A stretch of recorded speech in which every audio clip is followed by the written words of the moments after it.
It is official. Aaron Rodgers is going to be a New York Jet. It still needs to be completely finalized. This coming from the Green Bay Packers and their goodbye speech to Aaron Rodgers. But this trade is as good as done, as good as done can be.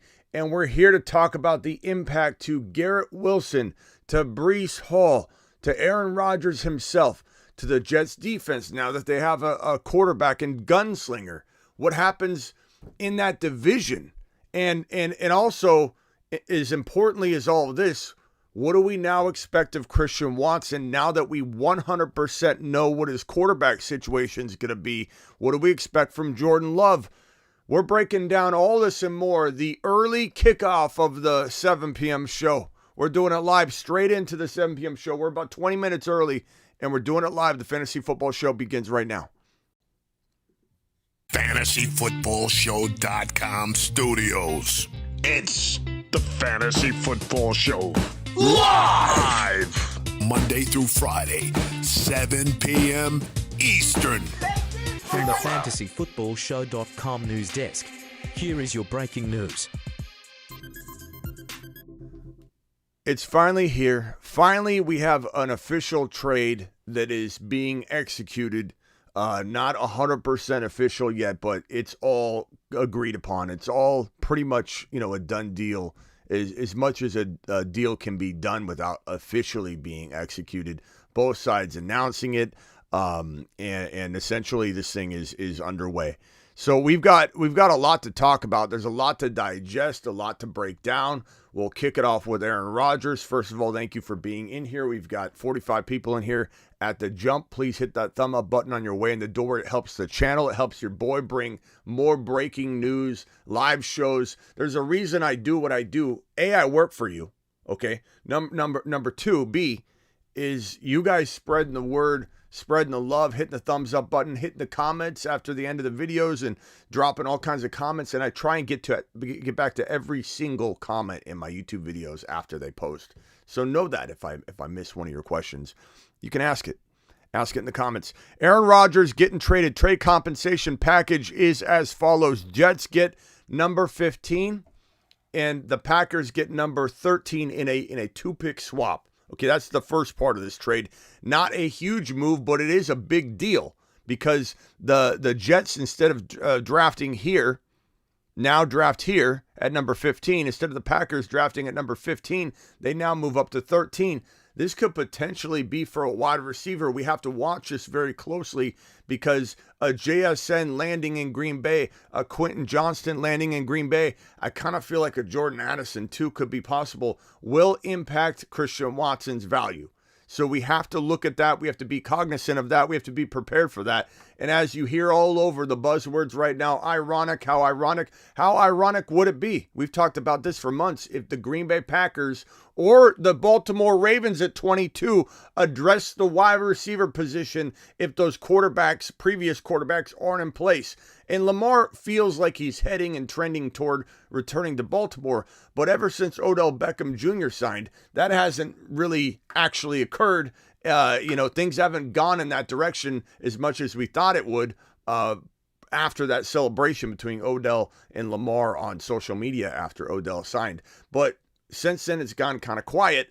And the thinking is, how ironic would it be if both Baltimore and Green Bay, after the departures of the quarterbacks, if, say, Lamar does go elsewhere, they address the wide receiver position like they've never addressed it before early in the draft. And if the Green Bay Packers take JSN or they take Quentin Johnston, who I'm a little less concerned about Quentin Johnston because I'm not super enamored by him like everybody else. He's a big body. He feels very much more likely to be Treadwell than he does DK Metcalf.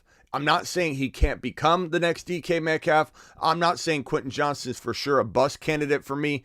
He's got to develop at the NFL level. I think he deserves that opportunity, but I don't get the sense that Quentin Johnston's ready-made for the NFL to go take it by storm. So if they take him, I'm a little eager to still say Christian Watson to the moon.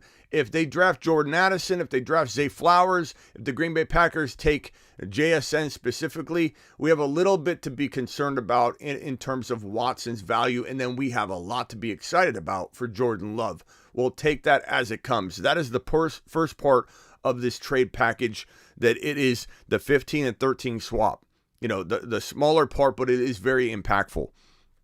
The number 15, okay, so 2023 fifth round pick, number 170 in 2023 goes to the New York Jets.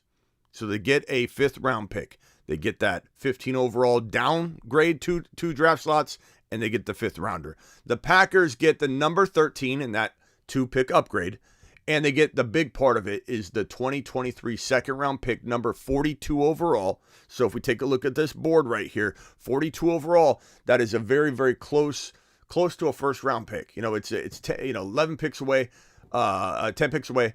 And this is a very, very nice draft selection for the Green Bay Packers, and they could use that draft selection on a wide receiver, a Boutte, a player of that caliber, maybe even a Hyatt. I think Hyatt probably goes ahead of that. But this is the type of move that we expect to see the Green Bay Packers do. Wide receiver with one of these two picks. We're hoping it's not number 13 overall. We're hoping it's this pick that they just acquired in the second round. Number 42 overall. They also, the Packers, in addition to the 42 overall, get the 6th round pick at number 207 and a conditional 2024 second that turns into a first rounder if Aaron Rodgers plays 65% of the plays in 2023. That's the compensation package right there. There it is. Here is the division that we're looking at right now in the AFC East.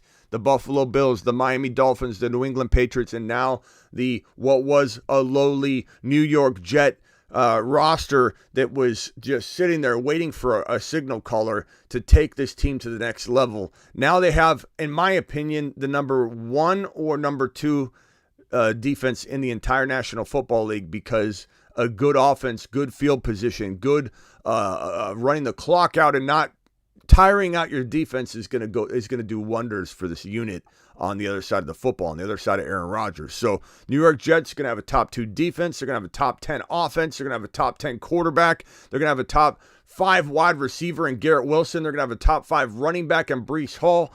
They have a squad. And Aaron Rodgers, where do we rank him in fantasy? I don't know if I have him in the top 7 per se, but he most certainly should be considered in a top 7 capacity.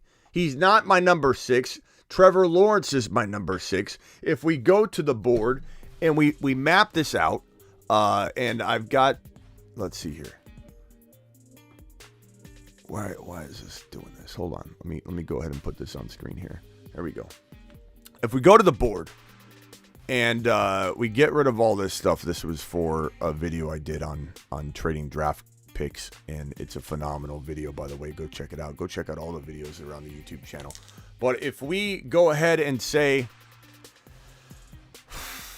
what was I even going to map up? What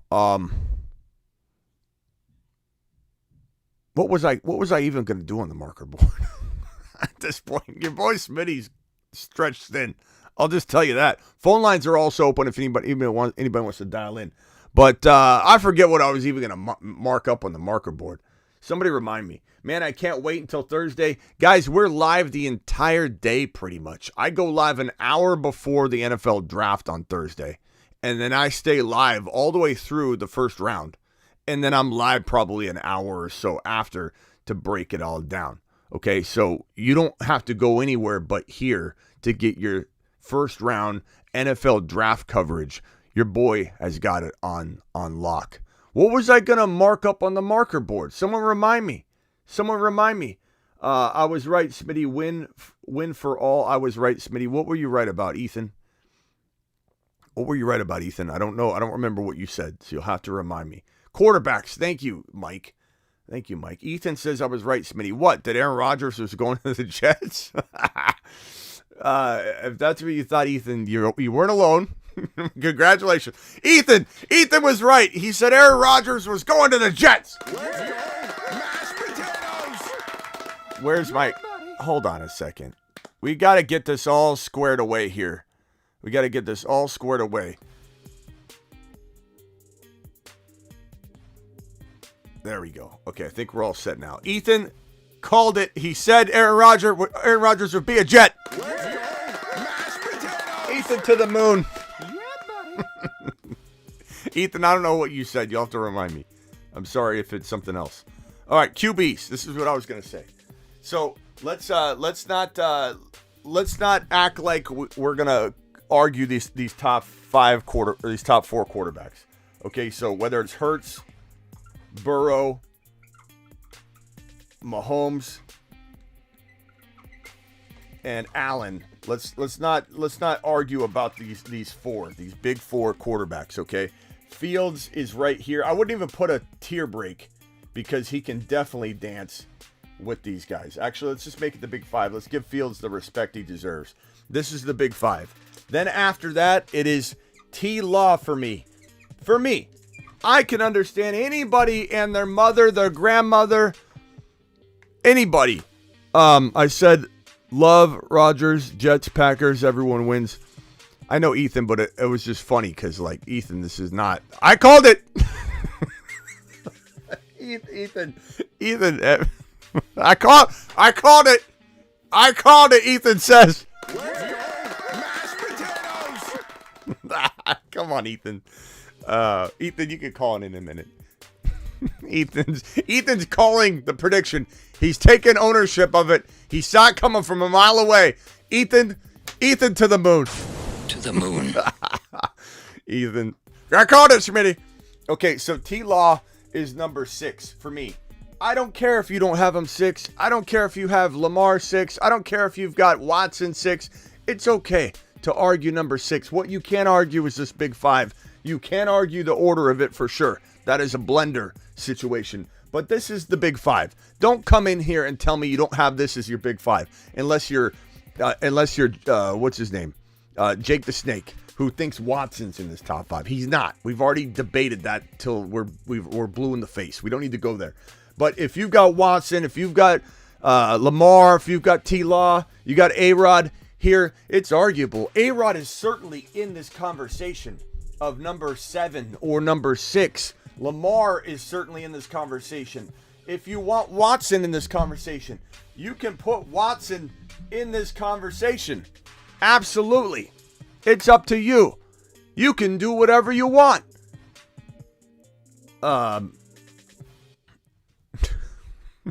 Ethan.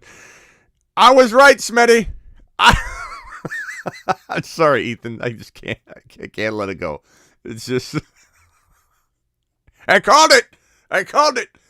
Buffalo Bills are winning this division, in my opinion, but the New York Jets have a shot. The Miami Dolphins have a shot if they go get Lamar, which I don't think they'll do after the NFL draft, which is the only point in which the Miami Dolphins can partake in said offer sheet process, because you need a 2023 first rounder to even discuss with Lamar. So Miami right now in its current state of things is not the division winner, in my opinion, but they're a playoff contending team. They're a team that's clinching a playoff spot. They're getting a wild card spot. The Jets are the Miami Dolphins, the Buffalo Bills. What's important to note here, not that we didn't think this was happening. I mean, we weren't all Ethan here. We didn't all know this was happening like Ethan did. But the important part about this is that it locks in 2 of the 3 available wild card spots. In my opinion, it locks it into AFC East teams. That means that there's one more spot available aside from division winners available for the taking. That is a tough pill to swallow if you're one of these other teams that's looking and vying for a spot. So if the New Orleans Saints win, let's say, the division in the NFC South, Tampa Bay, the Atlanta Falcons, Carolina, they're all fighting for that one extra spot. Okay? I'm sorry, talking about the AFC East, aren't we? We're talking about the AFC East, not the NFC. Cincinnati, let's go over to the AFC North. Cincinnati clinches the division. We'll get to the NFC in a second. I was jumping ahead to the Green Bay Packers situation. Okay, let's go over to the AFC North. Bengals clinch the division. Steelers are in for a wild card opportunity and a spot, and there's one available spot. Pittsburgh Steelers, let's call them the lead dog for it right now. Go to the AFC South. We got the Jaguars winning that division. We got the Titans. They don't have a shot. The Colts, probably not unless they get Lamar. Texans are a year away. It's the Jaguars. The Jaguars are running away with that division, and no one in that division is going to even sniff them, like come close to them. And no one in that division is winning a wild card spot. So right now, the Pittsburgh Steelers with the Miami Dolphins and the New York Jets are the 3 wild card clinching teams, right? Let's go to the AFC West, which is the last remaining division, right? So there's not a lot of teams competing for this, but when you get to this division, that's where it gets interesting. The Chargers, the Raiders aren't doing anything. They're not going to win 6-7 games. The Broncos are play it by ear. So Chargers, Broncos, Steelers, Patriots. Those are the teams fighting for those wild card spots. That's it. There aren't a lot of teams fighting like in the NFC, which I was about to go over a little early, jumping the gun. In the NFC, you got Philly winning the East, okay? That's in my opinion. You could say the Cowboys might give them a shot, a run for their money. I don't think so. The Giants, sure. Giants could give them a run for the money. But that's 2 teams right there. The Washington Commanders, they're not ready yet. If they get Lamar, whole different story. Lamar should go to the Washington Commanders, by the way. But Philly, Dallas, New York, this might be the same situation that I just described up in the AFC East, in the NFC East. The AFC East has 3 teams going to the playoffs. That means 1 division winner, and then they also have the 2 runner-ups grabbing 2 of the 3 wildcard spots. So Philadelphia wins the division. Dallas and New York are fighting for a wild card spot. I believe the Chicago Bears win the division in a dogfight with the Lions. But Minnesota, the Lions, the Green Bay Packers, all fighting for a wild card spot. That's a lot of teams already. You get to the South, it's the Saints, as I was starting to talk about earlier. They win the division, I think.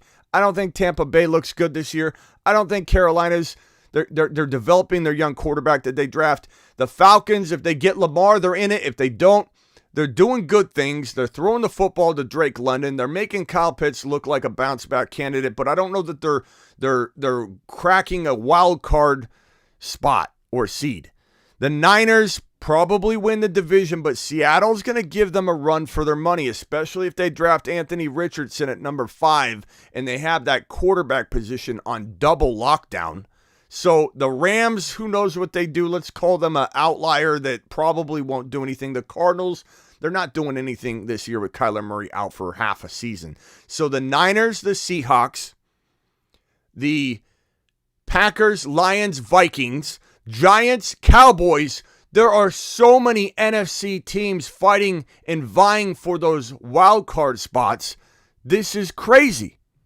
This is this is such a tough race for an NFC wildcard spot. An NFC wildcard spot is going to be tough. But back to my point here, 2 of these teams that don't win the division, we'll call it Miami and New York, are grabbing wildcard spots. The Jets are grabbing a wildcard spot. Plain and simple. Plain and simple. Maybe they don't win a Super Bowl. Maybe it's all for nothing. We'll have to see. But we do know they're grabbing a wild card spot. Unless Aaron Rodgers gets hurt in week 1 or in the preseason or whatever. Or week 4. Vikings, Lions, Packers, Bears. Again, think the Bears are winning this division. But the Lions certainly could. The Vikings could win it and then crap the bed in the playoffs like they do. The Vikings are paper tigers in the playoffs. But they do, lay it down. They do lay it down pretty well in the regular season. But I would say give me the Chicago Bears or Lions winning this division.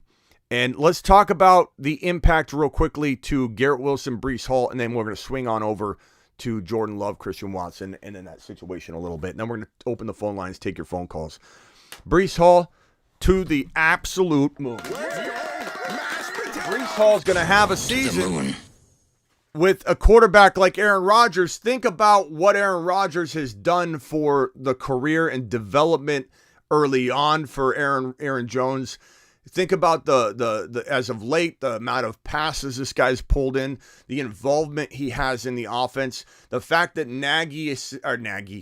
Hackett, Nagy, same thing. The fact that Hackett's in New York makes me want to vomit right here on my show live, but tied to Aaron Rodgers is not a problem. So had Aaron Rodgers not landed in New York, let's say Lamar went to New York, there would still be a problem. Hackett would be a problem. He's a Hackett job of a coach. He's not the head coach, thank God, but he's in that offensive coordinator-ish role there in Green Bay. They're in New York to try and lure, I believe, Aaron Rodgers over. They tried to do this in Denver. It failed. They didn't get him. They got Russell Wilson. Didn't work out. Hackett is a Hackett job. But when Aaron Rodgers and Hackett are together, Aaron Rodgers puts him on his shoulders, and Hackett just goes along for the ride. This guy, Aaron Rodgers, is going to take full control of everything, essentially, that's that in terms of like making this guy turn into Aaron Jones. We're talking about Breece Hall. Aaron Rodgers is going to do what he wants with this running back position, and I think he's going to force feed Breece Hall a healthy volume of receptions. If we look at how good Aaron Jones has been in his career, let me pull up Aaron Jones's career game log so we can take a look at what the reception totals potentially could look like for Breece Hall, and it's going to be staggering. It's going to be amazing. It's going to make you excited. You're going to grin ear to ear. Here is Aaron Jones's receiving game log over the course of his career. Let me drop this bad boy on screen. And I don't know that we'll get exactly this in year one coming off the ACL tear, but I don't see any reason so far to think that Breece Hall is going to actually be limited at all in week one. It's going to be about getting explosion back. And for people that say avoid ACL injuries, it's not that simple. It's not a blanket statement. You don't look at ACLs the same. You got to look at how old the player is. When did they suffer the ACL injury? How good are they looking in terms of their rehab? Are they ready for week one or being forced into week one like J.K. Dobbins and Saquon Barkley? Or are they coming in full go? And if they're coming in full go, will there be some explosion issues? Is there a chance for compensation injuries, specifically a hamstring injury, which a lot of times coincides with an ACL recovery? The first year, Dalvin Cook had a horrible year back. Barkley had a horrible year back. Compensation injuries are real with ACL tears. But if the player's ready, then they can come in firing on all cylinders. And look at Aaron Jones's receiving career game logs here, or career stats per season. 59 receptions in, this was 59 receptions in 2022. So this is the top. The top is 2022. 72 targets, 59 receptions, 395, and 5 touchdowns. In year 2021, 65 targets, 52 receptions, 391, 6 touchdowns. 47 receptions, 355, 2 touchdowns. 49 receptions, 474, and 3 touchdowns. If I had to guess, I would say that Breece Hall is pulling in. Let's call it the third line here. 47 receptions for 355. And let's give him a 4 touchdown total. We won't give him 6. We won't give him 3. We'll give him 4. 47 receptions, 355, and 4 touchdowns on the ground. 3 or 4 touchdowns on the ground. That is a season, ladies and gentlemen. That is a season. That is what we need out of Breece Hall. That alone will help compensate for maybe a little less explosion in weeks 1 through 10. As he gets his feet back under him, as he gets his knee 100% right, because there is a mental block, there is a talking to your knee, believe it or not, where you tell your knee to turn, you just tell yourself to cut, and you're just a little bit behind. The firing of the neurons and the connection between your brain and your knee has been severed. And your body has to reestablish that connection. And there were times when I tore my ACL, I'd literally be walking in Target. I'm no professional athlete. I'm walking through Target. Breece Hall's on a football field. I get that. But I'm walking in Target. I'm trying to make a beeline to the left to get that Prime energy drink that's selling out on the counter, right? It's on the end cap. Somebody's racing over to grab it. Pretend Prime was available back then. Smitty sees it. I'm about to turn left. My knee doesn't make me turn. I just keep walking straight. It's crazy, the severed connection of an ACL and how your brain has to rewire the body, and so you don't quite trust it. It's crazy. We got all these memberships rolling in because somebody must have dropped a YouTube exclusive membership. Appreciate that. We also have a super chat that just got dropped by, I believe, Russian Collusion, who's an absolute monster on this channel. And look at him coming in strong. Smitty, love the show, but gotta go. New York Rangers. The only thing that makes me shut Smitty off. Okay, I appreciate that. Hey, look, Russian Collusion, you're the man, the myth, the legend, to the moon. Absolutely love you, pal. Standing ovation. Make it rain in the studio. Appreciate you, Russian Collusion, the man, the myth, the legend. Aaron Jones. The new Aaron Jones. Breece Hall is going to have a day. Breece Hall is going to have an absolute day. I'm here for it. You're here for it. And let's see some Breece Hall predictions in the chat. Let's see what you all think Breece Hall can do. Drop it in the chat. Let's now let's shift over to Garrett Wilson.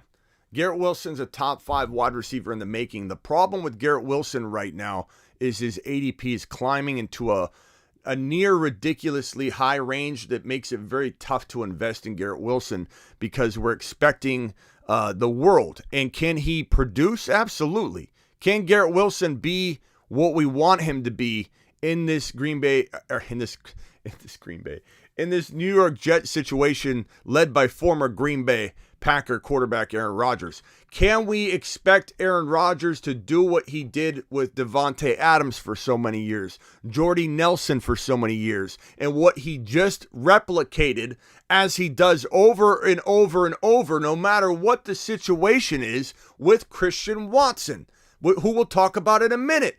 Aaron Rodgers was handed Romeo Doubs and Christian Watson, two very unknown products that we didn't know what to think. We didn't know which one, quite honestly, was going to be the guy. We kind of thought maybe it was going to go the way of Romeo Doubs because he showed out in the preseason, if you remember correctly. It was like, oh, this might be the guy. It didn't really matter which one. We just had to wait to see which one it was, try and predict it if we could, and gravitate toward owning that player because Aaron Rodgers was going to turn one of these guys into the next pretty solid big thing. Because Aaron Rodgers does that.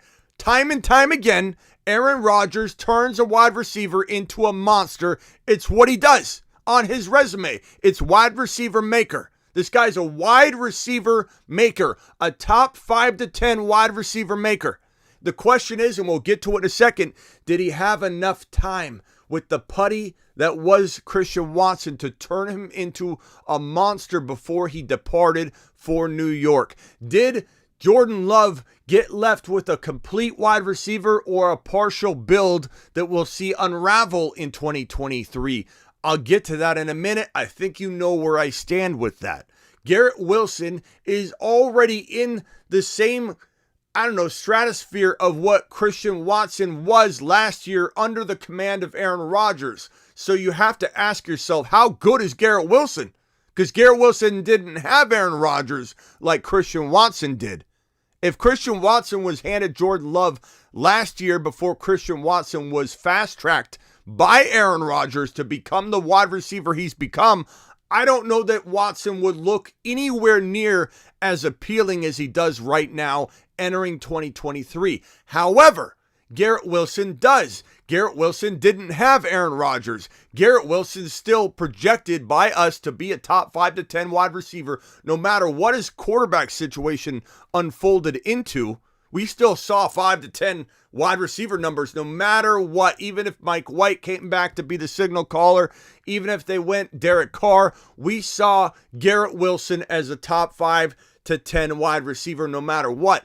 That says something about this boy's talent. This guy's a monster in the making. He's a top 5 to 10 wide receiver in a mediocre situation. Aaron Rodgers, who just showed you what he could do with Christian Watson, imagine what he's going to do to Garrett Wilson. It's 1,300, 1,400 yards. It's 12 plus touchdowns. It's 100 receptions. It's top 5 wide receiver production almost locked in and guaranteed, assuming Garrett Wilson and Aaron Rodgers both stay healthy. If they both stay healthy, this feels like the lock of the century in terms of a wide receiver producing Devontae Adams, Christian Watson, in between those numbers at least type numbers in 2023, because that's what Aaron Rodgers does. Time and time and time and time again, without failure. Doesn't matter who you hand him. You hand him a Romeo Doubs and Christian Watson, you still get an absolute monster in the making, and Garrett Wilson's already primed and ready to go. The question is, do we still love him at 9 to 12 overall? Because if we look at, and these are the quarterback rankings, Aaron Rodgers in the top 6, 7 conversation now. These are your big 5 QBs. Aaron Rodgers, Lamar, Watson, T-Law, all arguable for that 6th spot, as well as other quarterbacks we didn't list, like Herbert. Someone said the disrespect to Herbert. Herbert's in there. No disrespect to Herbert, but he doesn't get locked in above those guys. He's right there with Aaron Rodgers. Herbert's right there with T-Law at the very most. T-Law's number 6 for me, but that's not disrespectful to Herbert. Herbert's got to earn it.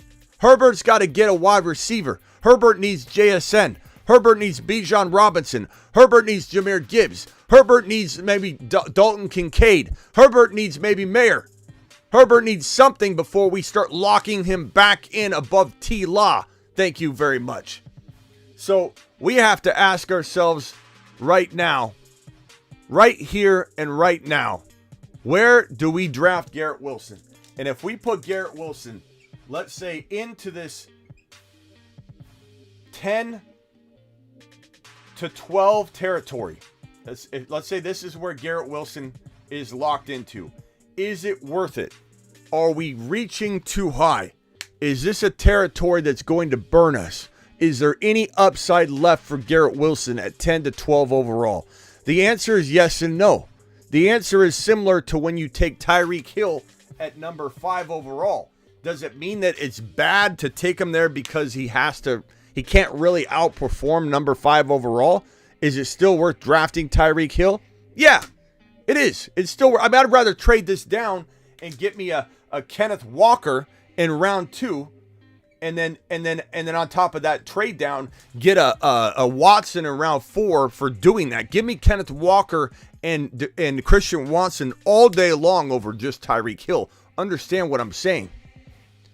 But is Tyreek Hill still worth a 5 overall pick, even though the upside is not really there anymore? He's just going to either earn that or, he would disappoint you, but you feel confident he'll earn it. He's still worth taking to some degree. Is Garrett Wilson worth taking at 10, 11, 12 overall?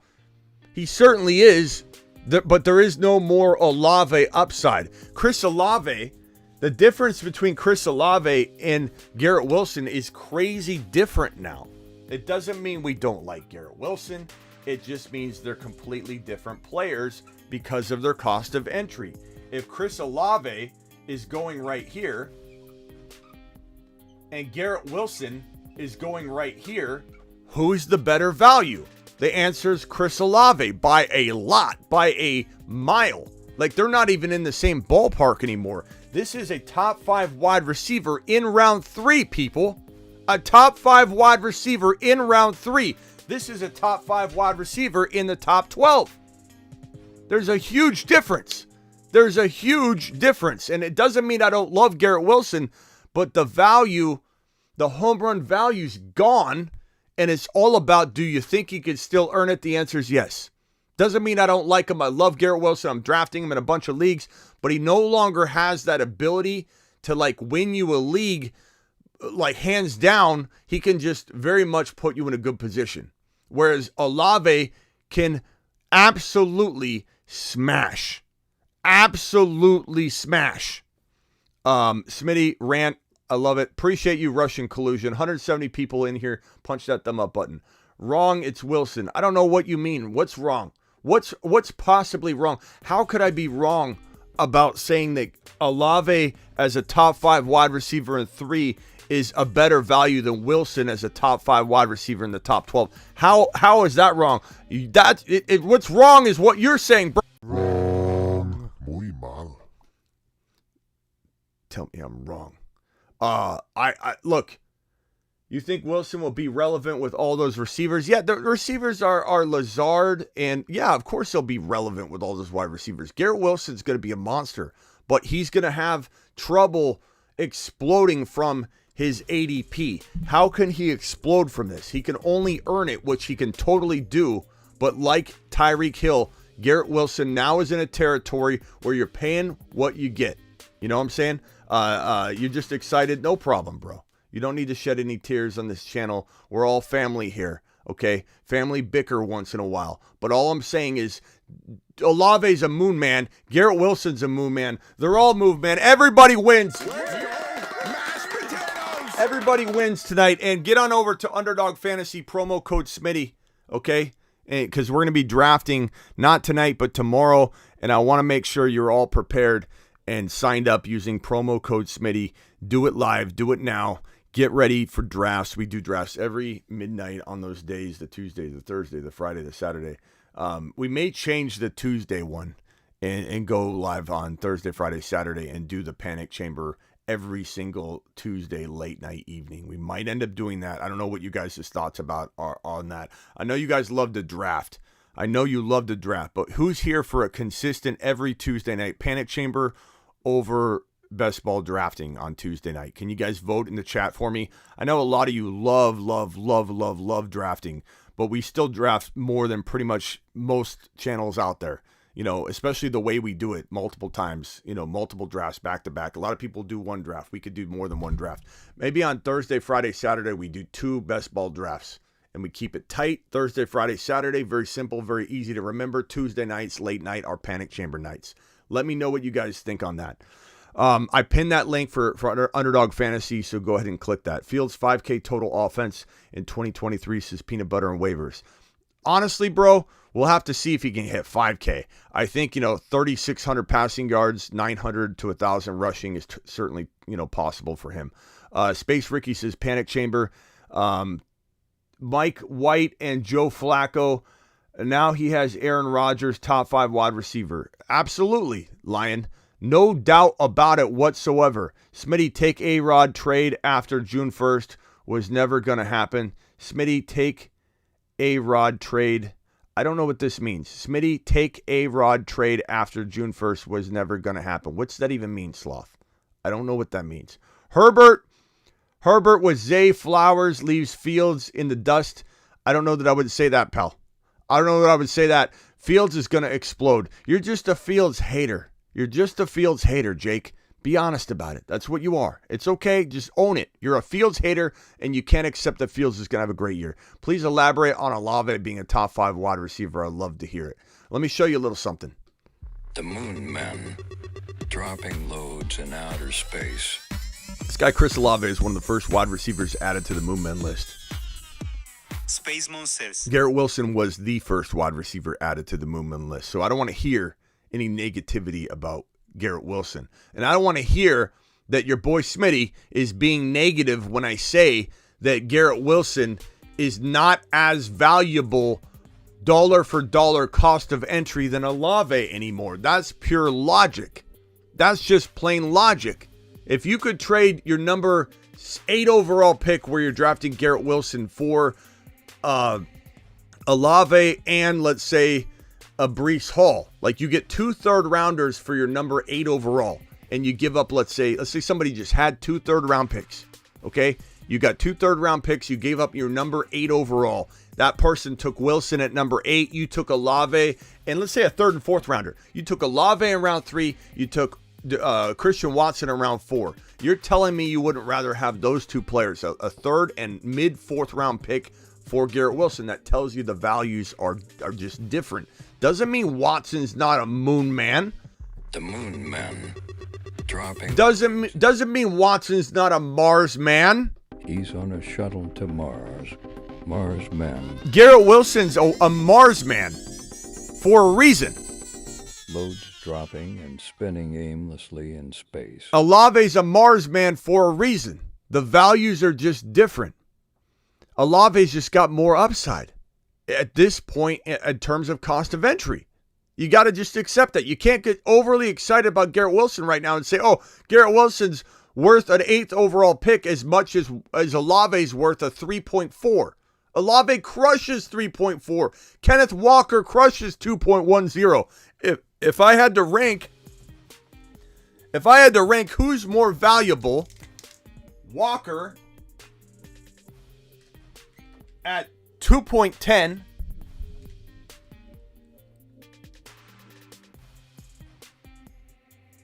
Come on. Walker at 2.10. Olave at 3.4. Or Garrett Wilson, who I love, and I'm not negative on him whatsoever, at 1.9. Who's more valuable? I ranked them in order for you. I'll give you the answer. It's 1, 2, 3. Those are the values. Cost of entry ranking. If we're talking about Walker at 2.10, that wins you a league. You smash your opponents into oblivion. Olave at 3.4 is a top 5 wide receiver. You win your league. You smash your opponents into oblivion. If Garrett Wilson's a top 5 wide receiver, you earn your value. Not bad. Doesn't mean things are horrible. Doesn't mean you're not going to win your league. But he doesn't single-handedly win your league at 1.9, 1.8. He earns you what you paid. You got what you hoped for. And you end up doing very well. Sometimes you draft a JT at number 8 or 9 overall, and you're just going to get what you pay for, and that's okay. You can't always smash your draft picks out of the park. You try to draft the best player available at every draft selection. Sometimes you're going to have more of an ability to smash and hit a home run than others. Olave round 3, smash. Kenneth Walker round 2, 2.10, smash. Breece Hall 3.3, smash. Joe Burrow 4.1 to 4.12, absolute win a league smash. Garrett Wilson 1.9, good. Amazing. I like it. Smash? No. He can't smash from 1.8. He can do what he's supposed to do, earn his keep, and maybe help you win a league, but he's not winning you a league from 1.8 or 1.9. He's getting you what you paid for, and I do believe he will earn what you pay for if you draft him. Fields number 1 in the red zone. Fields is going to be a monster, Frankie. He's going to be a monster. Everybody needs to prepare for it. Okay, let's get on over to this Christian Watson character. We've talked about Garrett Wilson, top 8, top 9 overall player. Worth it. Worth it. Not winning you a league there anymore. Worth it. He's helping you win a league. He's not winning you a league. Breece Hall, 3.12, 3.4, winning you a league. Breece Hall's winning you a league at 3.4 if he converts, if he smashes. He wins you a league. No way I would take Terry or Ayuk over Olave. Who said that? Who said they'd take Ayuk over Olave?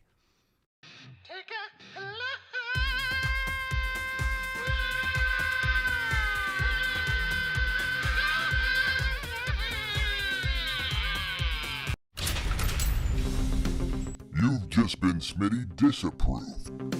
Who said that? Who said that? Alert. Alert. Panic mode initiated.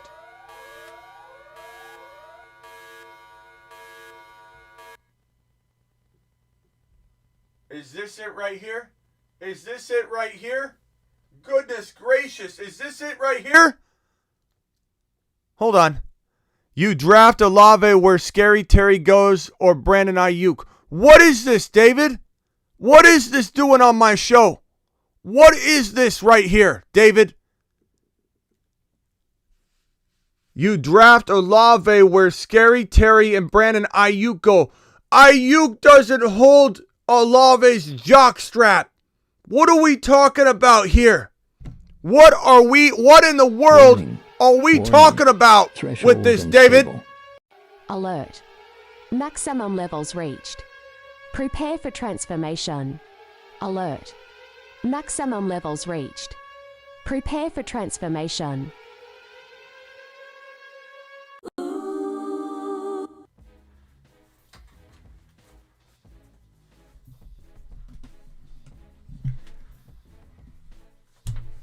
let's paste this on here.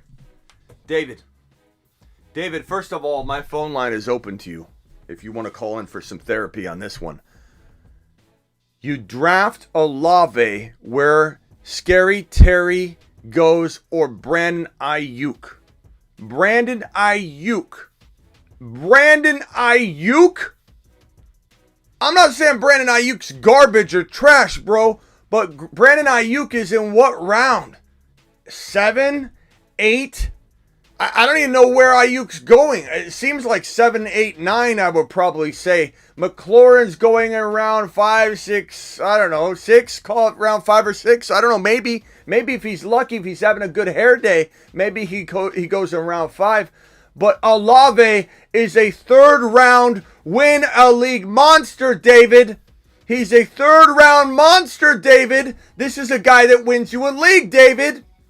This is a guy that gets you a 1,400-yard season, David. Maybe 12 to 14 touchdowns, David.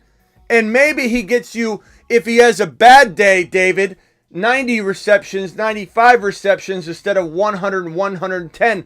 These guys couldn't be further apart. I want some Ayuk emojis right now. David, I appreciate you. David, I want you to call in. David, I might need to give you a free thefantasyfootballshow.com membership, David.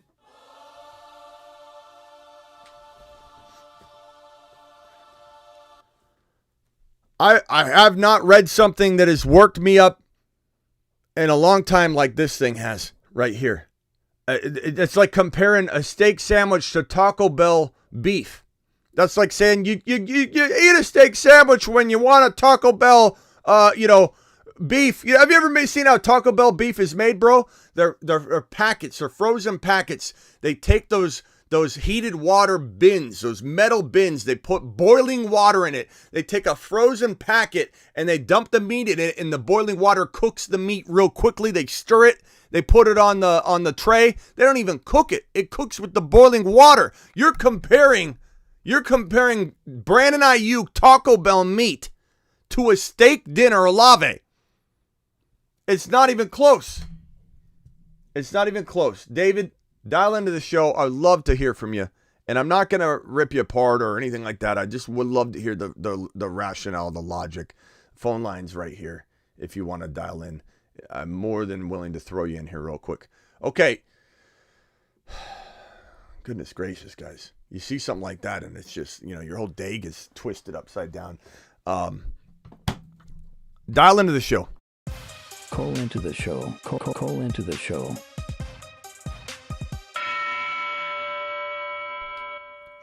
Draft Olave. David, I want to be in this league you're in. Because if Olave is going near Brandon Ayuk and Terry Scary McLaurin, who I like Terry McLaurin a lot. But goodness gracious, bro. I want in that league bad. I want Olave. Imagine Olave falling to the fourth round in that league. Olave's just sitting there. What's up, Young? Appreciate you being here.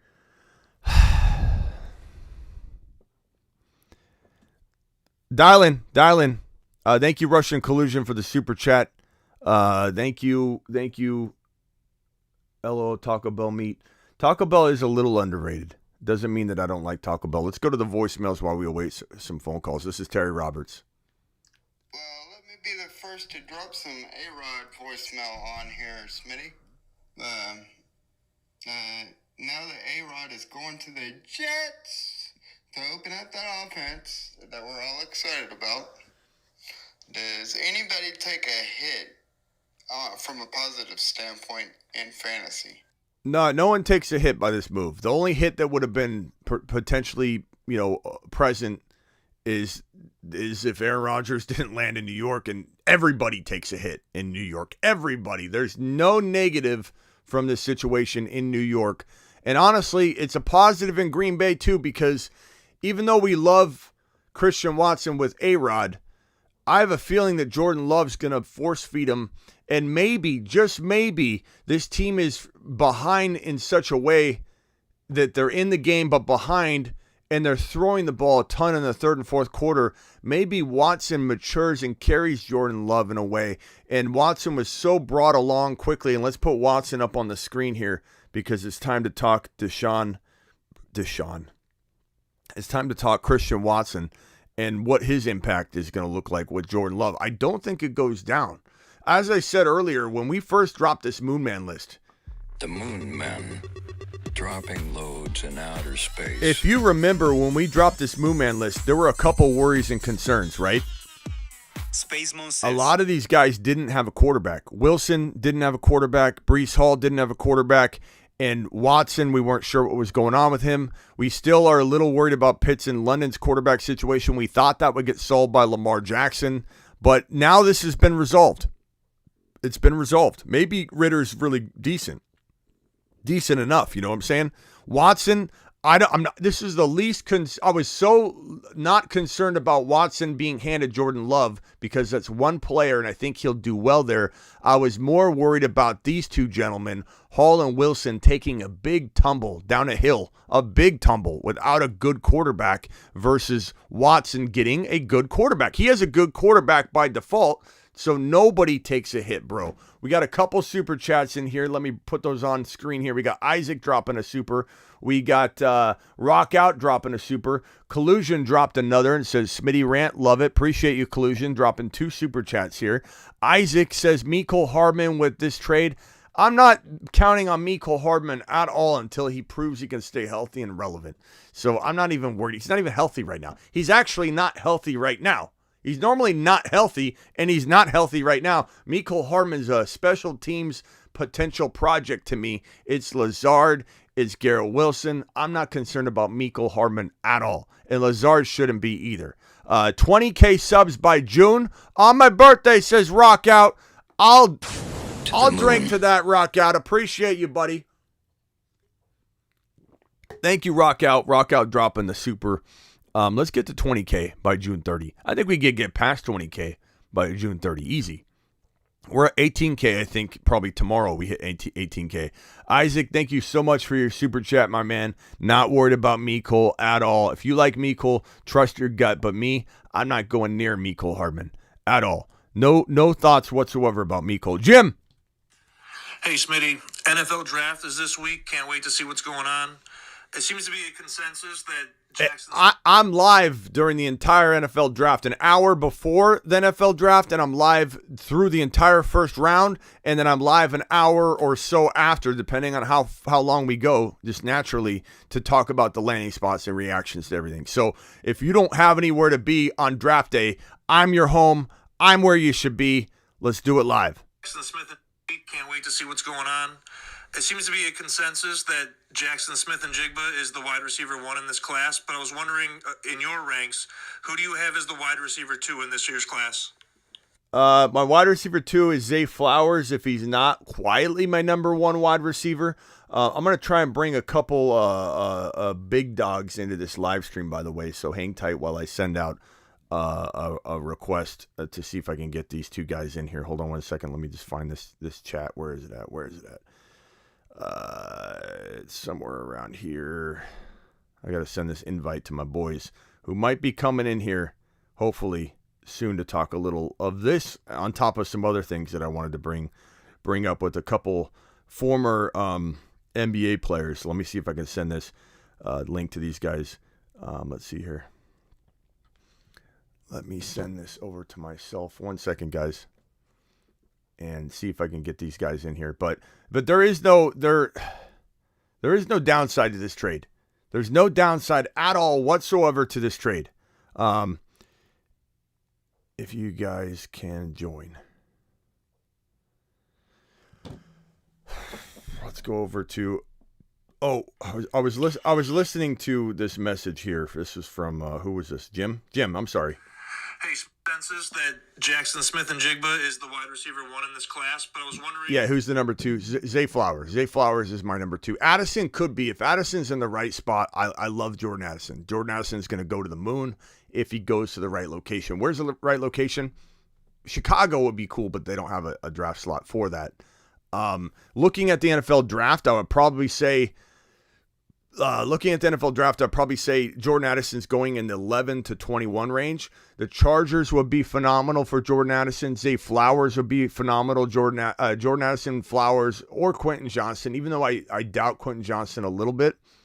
in the right spot, I could like him a lot. I could like him a lot in a Chargers uniform. Quentin Johnston getting the football from an elite quarterback would change my opinion about Quentin Johnston because he's raw. He's got a lot of talent. He's very, very raw, but that doesn't mean he can't develop very quickly with a Herbert, very quickly with a quarterback like Lamar. So if Quentin Johnston went 22, I like him there. But JSN's the most likely to fall in the best environment. Zay Flowers could be a surprise early wide receiver grab. Maybe he's the second wide receiver taken. Maybe he's the first wide receiver taken. You never know. Jalen Reagor got taken before JJ. These things happen all the time. So landing spot will be critical in deciding who the number 2 wide receiver is. JSN by default, because of his route running abilities, his improved speed, his ability to improve his speed, makes me feel like JSN is the lock of this class. And I didn't always feel that way because my initial talent assessment only in January, which I do, and sometimes it's different by the time the landing spots get handed out. My talent assessment only ranking had Zay Flowers number 1, JSN number 2. And that isn't to say it can't go back to that, but right now JSN has a kung fu grip on the number 1 wide receiver ranking. This one's from Jim. Hey, Smitty, what are your thoughts on Sky Moore going into year 2? Do you think he's going to take that next step, or do you think he's nothing more than a wide receiver 3 or a flex play? No, I love Sky Moore. Sky Moore, let's put the topic on the screen here. So Sky Moore is the topic at hand right now. Sky Moore. Let's see here. Hold on a second. Let me copy this right here. Sky Moore. I think Sky Moore is one of the sneakiest wide receiver 3s in fantasy football 2023. Now, granted, there's a lot of concern of Kadarius Toney being, or I shouldn't say concern, but there's a lot of thinking that Kadarius Toney could be the number 1 option in this offense in 2023, and there's certainly that possibility. But at the same time, if I had to bank against somebody like that has the talent that I feel like won't work out, it would be Kadarius Toney. He's kind of a head case. I think he should be given a shot in KC. He's certainly got the talent, but he's also often injured. He's been a head case. He's been moved around. The Giants got rid of him for a reason. I'm not saying he can't change his tune and become some kind of bounce back candidate, in a sense, in Kansas City. But Sky Moore has the draft capital. Sky Moore doesn't have the off the field or on the sideline off the field issues, and he doesn't appear to be a very injury riddled person. So all of the momentum is in favor of Sky Moore, no matter what everybody wants to say or wants it to be in terms of Kadarius Toney. I bank on Sky Moore all day long over Kadarius Toney. Thank you, Jim. Thank you, Terry, for those voicemails. Let's get on over to the next voicemail group. And if you guys want to become voicemail leavers, all you got to do is get on over to thefantasyfootballshow.com.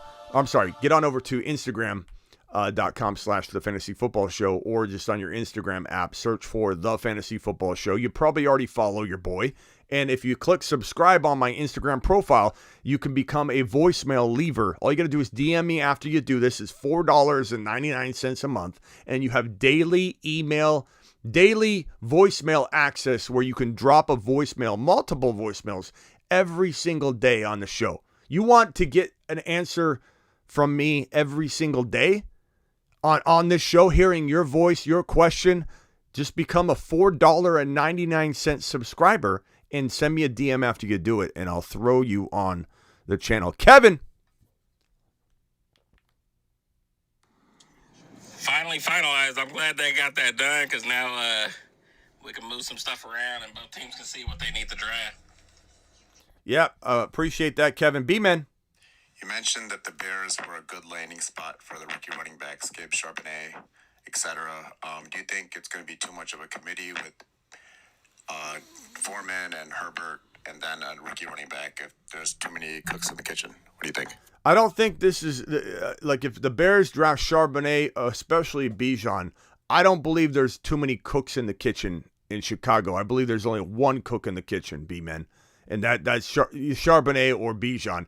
None of those guys hold a candle to those two RBs. If Charbonnet's in the lineup, Charbonnet's going to be fed like a monster. Now, draft capital matters. If Charbonnet goes in the middle of round 2, there's a little more likelihood of a slow climb up and a slow trust process. It has to do with coaches' mindsets, draft capital. You spend a first rounder, unless you're Kansas City, on a running back, you're going to use the running back. You're pressured. There's high pressure to use running back, high pressure to get instant returns. A lot of it goes into it with the draft capital. It's kind of ridiculous when you think about it. If a player's good enough, he should just start immediately. Javonte shouldn't have had to dance around his situation, and I blame Hackett for his ACL tear, whether it was his fault or not, and he had nothing to do with the actual tear. I blame him.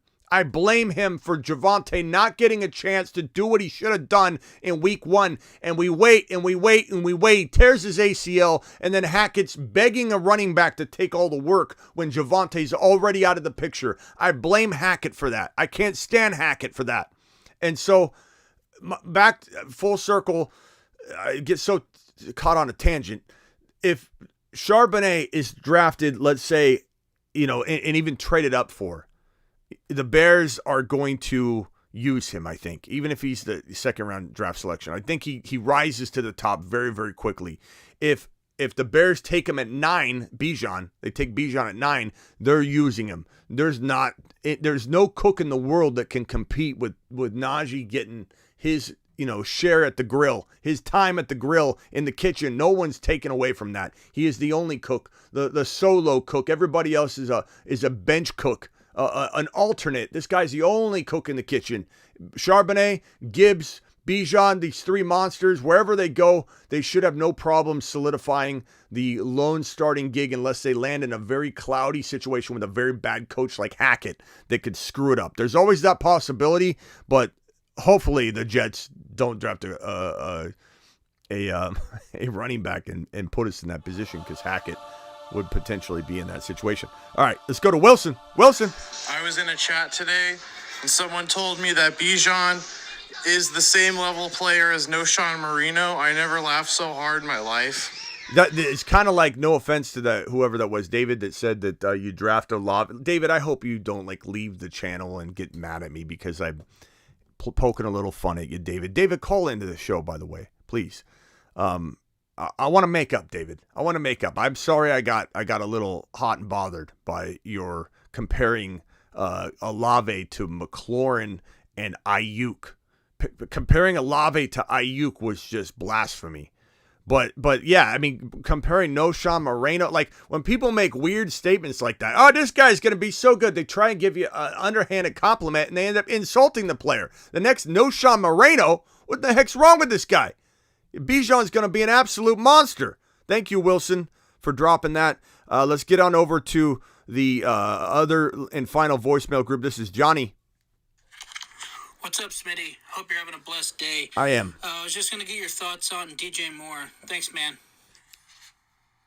And part of what I do here is in this particular chat right here, I hold down the record button so that you don't have to go hunting for the message, although you'll hear it on the channel as well. But Johnny, appreciate your message, pal. And what was Johnny's question?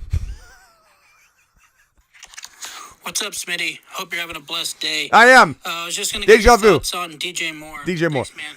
Yeah, DJ Moore. So, Johnny, I like DJ Moore a lot. I think some expectations are a little high, a little lofty expectation here or there I find around the corners of the internet, like he's a top 5 wide receiver. I don't think he turns into a top 5 wide receiver, but like Scary McLaurin, David, I do like Scary Terry McLaurin, by the way. It's just comparing him to Olave, especially at cost of entry, is crazy. But I like McLaurin. He's trapped in a bad situation, McLaurin. Has been and still will be. If McLaurin went to Chicago, we might be looking at a top 7 wide receiver in McLaurin. I feel similar about DJ Moore, but to a little lesser level. So we're talking 9 to 14, but that's still a good wide receiver. If he finished 11, that is a late wide receiver 1. That's still very respectable. So he could be, I would say more 12 to 14 safe. And that's a great season. 1,200 yards, 8-9 touchdowns, 10 touchdowns potentially. I love that, value. So thank you, Johnny. Appreciate you dropping that voicemail. Voicemails have been concluded. Let's see if the NBA guys are going to be able to dial in. Let me see if I can get a hold of my boy Ryan.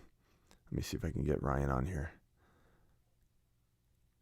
Let's see if I can drop a link. No rush if you can join.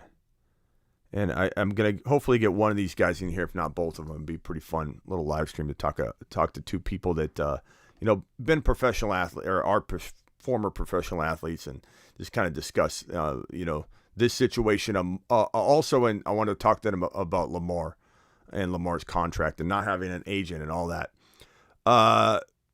Okay. Let's see here. Super chat from Ron Navy. Check IG when you can. Okay, Ron, let me look for it. What am I looking for, Ron? Okay, let me. Thank you, Ron. Appreciate it. Okay. Dial into the phone. Call into the show. Call into the show. Waiting on some potential surprise guests to come into the show. Definitely interested in anybody that wants to dial in and have a discussion about what's going on. Let's go. Man, I'm excited about this. Aaron Rodgers to the moon. Steven from Massachusetts is calling in. Steven, talk to me, my boy. Talk to me. How you feeling about Aaron Rodgers, Steven? How you feeling about Garrett Wilson, Steven? How you liking Breece Hall, Steven? Well, I'm feeling pretty well as a Patriots fan. I mean, it kind of hurts. It just shows on the totem pole where we're on in the division. But as Aaron Rodgers going there, I'm loving it because I think it's going to do good for Garrett Wilson. Garrett Wilson, I think now he's going to get that consistent volume that we all expected him to get before. Because you look at it, right? Like last year when Mike White was Mike White was the quarterback, that was like when Garrett Wilson was actually doing pretty decent. Before that, it was like an up and down, like trying to figure out like when to start the guy. So now you pretty much have like somebody that he can start. So I'm definitely loving Garrett Wilson and the Breece Hall. And if everything checks out with that injury, I'm really liking his upside. I don't know if his ADP is going to change because Aaron Rodgers is there. Because I remember you've been telling me a lot that he's going in the second or third round. So if that's where he's still going, man, I think that'd be pretty good. Yeah. To get a guy that in the second or third round who has some good upside. I mean, I think I saw a little bit earlier you were saying that the type of receiving PPR work that he could get, and if Aaron Rodgers does check it down to him and give him some of that work, I'm definitely liking that, man. I think he's going to be a pretty good value in the draft. So I think this is a great trade. Garrett Wilson, this is what Aaron Rodgers does to a wide receiver. Let's say Garrett Wilson was going to get 1190, 85, and let's say 7 TDs. Okay, let's say that's what he was going to get no matter what. That's what Garrett Wilson's, guaranteed to get. With a bad quarterback play, rotations, let's say they brought back Mike White, who I like. I'm just saying if we didn't feel like it was going to be a top 6, top 7 quarterback. What Aaron Rodgers is going to do is he's going to up this reception total to 100. He's going to up this receiving number to 1,300 plus. He's going to update this touchdown total to like 11, or let's just call it 10 plus. And so it's a significant injection of topping off what is already going to be amazing numbers. And I think it's really important to note that Garrett Wilson, unlike Watson, and you know how much I love Christian Watson, so this is a compliment to Garrett Wilson. Watson couldn't have done what Garrett Wilson did in New York, and the fact that Watson with Aaron Rodgers was able to fast track and elevate to become an elite player. I really believe Watson could be an elite player. I'm not just saying he's going to be good. I think Christian Watson can be, and when I say elite, I'm saying top 5 to 10 at the position. Maybe not he's the top echelon, type of player, but let's call him top 6 to 10. I think Watson could be top 6 to 10. I truly do. That is an elite player to me. I think anybody in the top 10 is an elite player. I think it's a good definition. Is he in the top 5 upper echelon of elite players? let's call him 6 to 10. Garrett Wilson would have, like, if you would have put Garrett Wilson in Green Bay his rookie year, similar to Watson in Green Bay his rookie year, I think Garrett Wilson would have had these numbers as a rookie. So imagine what Garrett Wilson's going to do if he was able to, on his own, so to speak, do what he did last year. I just think the sky's the limit for him. That's why, back to my earlier point, he earns your 9 or 8 or 10 overall draft selection, and we'll see where Garrett Wilson climbs ADP-wise, but it still doesn't make him like a guy like Olave who could also get these numbers.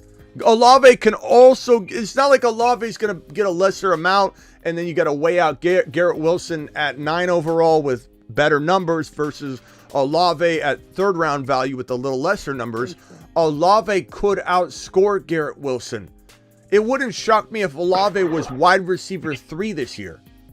I've got another Olave video coming soon, but it wouldn't shock me if Chris Olave, who led the league in air yards when Winston was under center, and then when Winston wasn't under center, this guy transformed into a different player. It was like a player, like you think about the days of Michael Jordan being an absolute monster, dunking the ball, driving to the basket, and then he had to learn a different game when he had some restrictions. He got older, okay? Olave didn't get older, but he had restrictions too. He was the air yardage master his rookie season, leading the league in air yards by a wide margin. Olave, number 1 in the league in air yards by a wide margin. And then Wilson went down. Enter restriction. And I'm not comparing him to Jordan per se. I'm just trying to give an example. But when Jordan couldn't drive to the basket anymore like he used to, he couldn't dunk as well. He lost a little bit of a step playing against younger guys. That restriction, enter the restriction. What did Jordan do? He learned how to shoot better than he ever shot before. He developed a new game, his fadeaway jumper. He became the best player in the league again by doing something new and reinventing his game on a different level. Again, not comparing Jordan to Olave. I'm comparing this restriction, enter restriction into the situation. For Olave to go from the air yardage master as a rookie to some sort of possession wide receiver, sideline wide receiver, it's like breaking your right hand and having to now use your left hand. He's better for it. His overall game is going to be so easily visible now that he's so well-rounded. Olave is going to thrive in all areas because of the forced restriction on his quarterback situation. I can't wait to see Olave prove everyone wrong. Chris Olave is a top 3 to 5 wide receiver. I really believe that. So that's my whole point when I'm going over that. Doesn't mean I don't love these numbers for Garrett Wilson at number 9, 10, or 11 overall. People need to understand what I'm saying. But these numbers are capable for both Chris Olave and for Garrett Wilson. That's just the difference. The ADP difference is drastically different. So you could, you could in theory. I mean, I don't know. I haven't been doing the drafts, but you could actually have Garrett Wilson and Chris Olave on the same team. What they on draft? I'm sorry. Say that again. So like where Garrett Wilson's going to be going, I'm assuming that he's going to be going in the 1st round, like you're saying. And it's Chris Olave, where's he going at? Because 3rd round. If there's a scenario, you can actually have both these guys on the same You could have both of them. In fact, let's do a little mock-up of how to own these guys. Let's put this board up here. Let's see, do I have a Garrett Wilson graphic somewhere in here? I don't know if I have it somewhere here. Garrett Wilson. Let's say you draft Garrett Wilson in round 1. Okay, you draft Garrett Wilson in round 1, and that's where he's going. You got to pay that. Let's say you draft Chris Olave in round 3. Let's go find Olave. So we put Olave in round 3. You get Kenneth Walker in round 2. You get Joseph Cigar Smoking Burrow in round 4. And then later on, you get that Kamara-Charbonnet combo. Let me see if I can find a Charbonnet graphic real quick.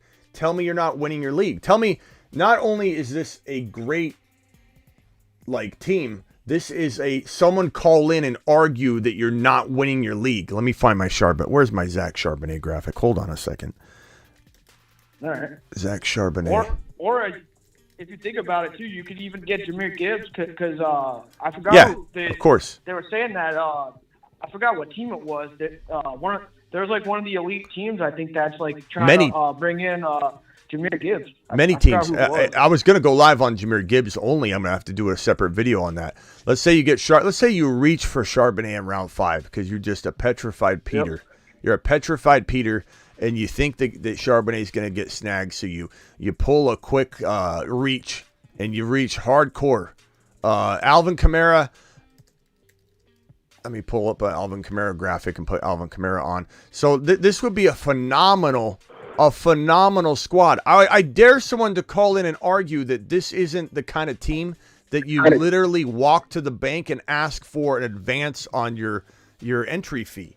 Like Garrett Wilson in 1, Kenneth Walker in 2. And again, understand my earlier comments against Garrett Wilson versus Olave aren't against Garrett Wilson. I still love Garrett Wilson. I'm still drafting Garrett Wilson, but it's just a stark difference in value. But Garrett Wilson in 1, Kenneth Walker in 2, Chris Olave in 3, Joe Burrow in 4, Charbonnet early in 5. Kamara sometimes falls to 6, and if he doesn't, if you're drafting on a format that has him too early, let's say you put Kamara in the 5 spot and you put Charbonnet in the 6. You know, or what if you could even say, give me the stack. We'll put Joe Burrow over here. Let's see if we can put Aaron Rodgers. Do I have an Aaron Rodgers graphic? Let's say, where's Aaron Rodgers going, bro?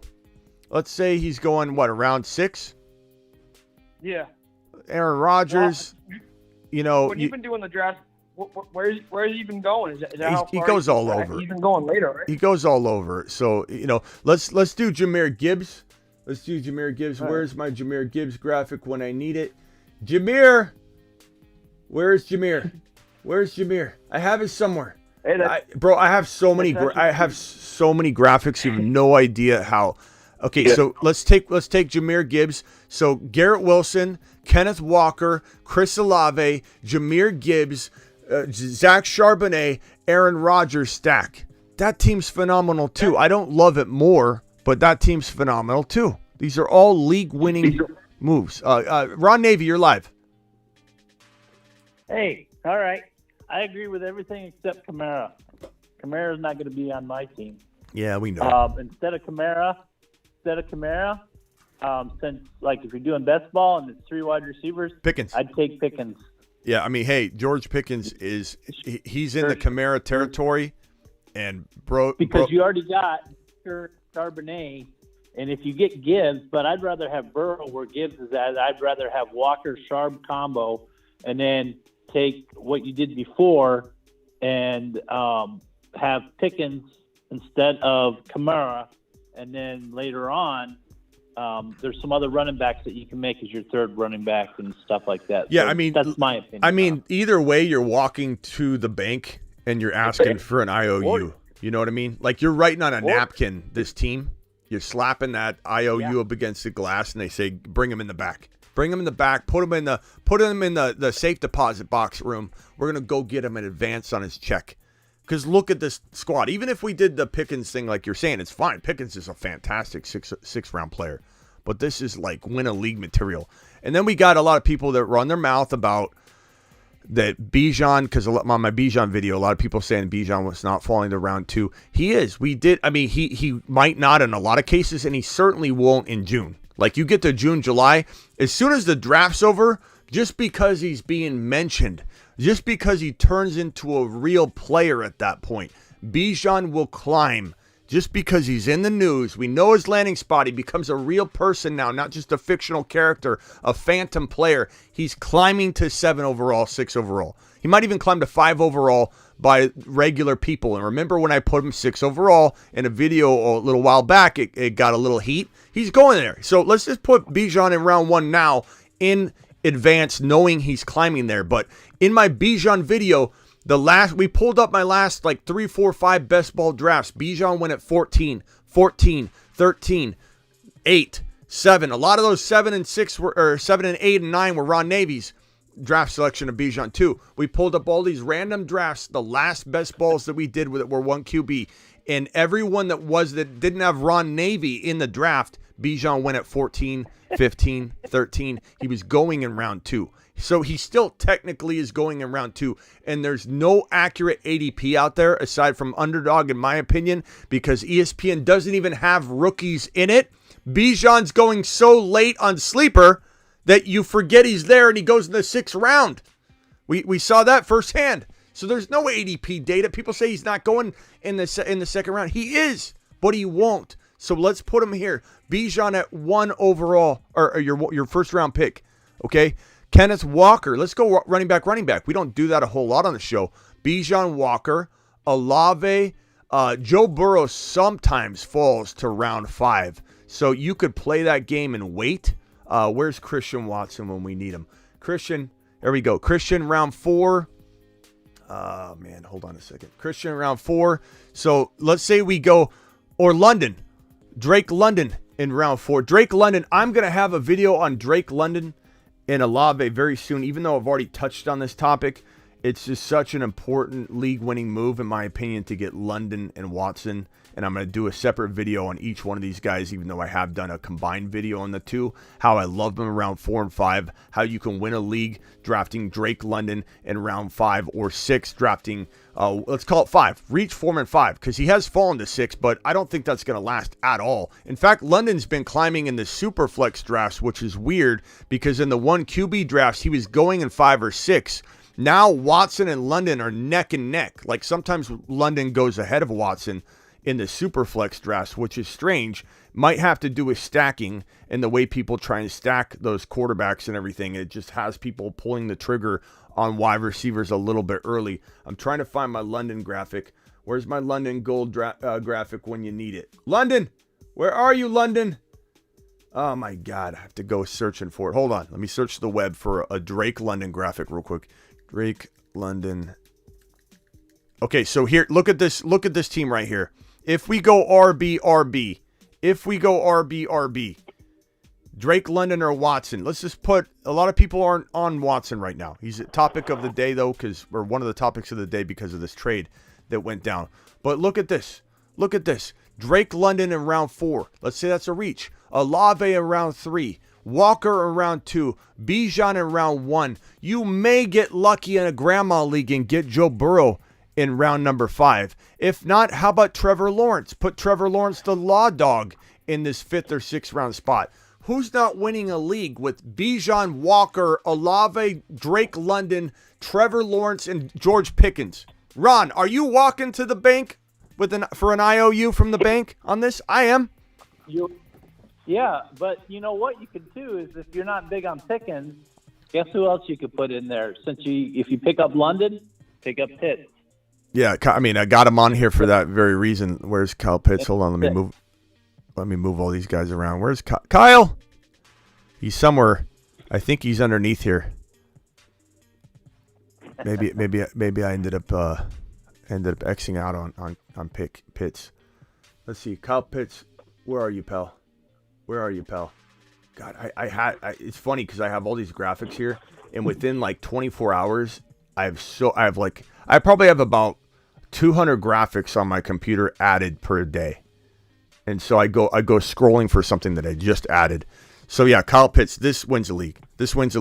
I know you don't like Kamara, Ron Navy, but Kamara also, in my opinion, is a potential here, especially if you're looking for that RB that you want to complement. You know, if you don't go 2 RBs back to back here you wouldn't necessarily need it. You could definitely take more of a gamble on the Kyle Pitts train, but this is just a phenomenal way to build this right here. And I personally like Watson.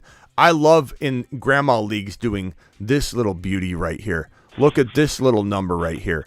You got go late quarterback. Maybe even get like an Aaron Rodgers late. Maybe you get a Jordan Love. Let's put Jordan Love with Derek Carr together as your QB1 in a 1 QB league and pair Bijan, Walker, Olave, Watson. London sometimes falls to 5. Kyle Pitts. Just absolute championship. You could put Najee in. Yeah, Ron would put Najee in here. Najee, are you getting Najee in round 4 in a 1 QB league? on any sort of normal rotation run, or is Najee usually not at all falling to 4 anymore? Is he a 3-round staple in one QB? In one QB? Yeah. Let me check. Go on. Let me check this real quick. Yeah. Let's go over. Hang tight, Ron. Let me jump around the phone line here. The Bruce is on the line. The Bruce, what's going on, pal? Hey, Smitty. Yeah. I might be Mr. Negative. Oh no. First of all, the Jets gave up too much, but second of all, I think this is bad for Hall and Wilson. But here's why: who's their offensive coordinator? Yeah, but we talked about that, Bruce. That Hackett is eliminated with Aaron Rodgers there. It doesn't matter. Hackett's kind of like handcuffed. You know, he doesn't do any. He's like a gnat on the wall now. He's a fly on the wall. Aaron Rodgers and Hackett have been very good together because Aaron Rodgers controls the relationship. Hackett's got a leash on him, and Aaron Rodgers drags him around the sideline. That's all that is. And he's not the coach. He's not the coach. You know what I mean? Like if he was the head coach, then it would be a problem because then he's got to make decisions that Aaron Rodgers has no part of. That was what made Hackett so bad. I'm not saying Hackett's good at anything, but Hackett's not as bad as Adam Gase or Nagy. From a perspective of if they're an offensive coordinator, Nagy's a disaster. If they're an offensive coordinator, Adam Gase is a monster. Just an absolute nightmare. Like nightmares at night. You go to bed screaming and yelling, you wake up and your missus looks over at you and you're like, Nagy was calling plays for Breece Hall. Like Gase and Nagy are awful as head coaches, awful as offensive coordinators. Hackett's a horrible head coach on the same level.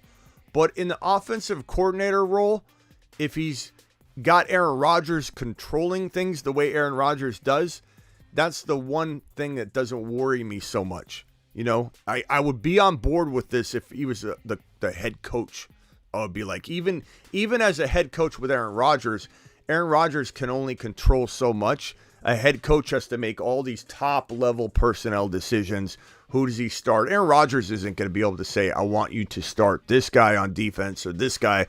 And so Hackett is going to be almost irrelevant.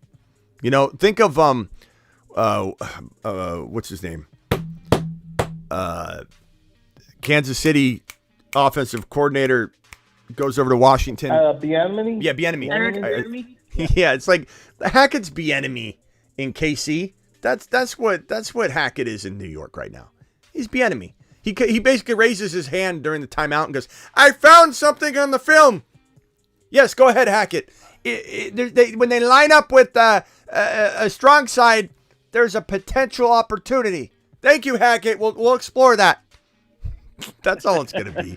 Hackett's more like, hey, I finally realized how the play clock works.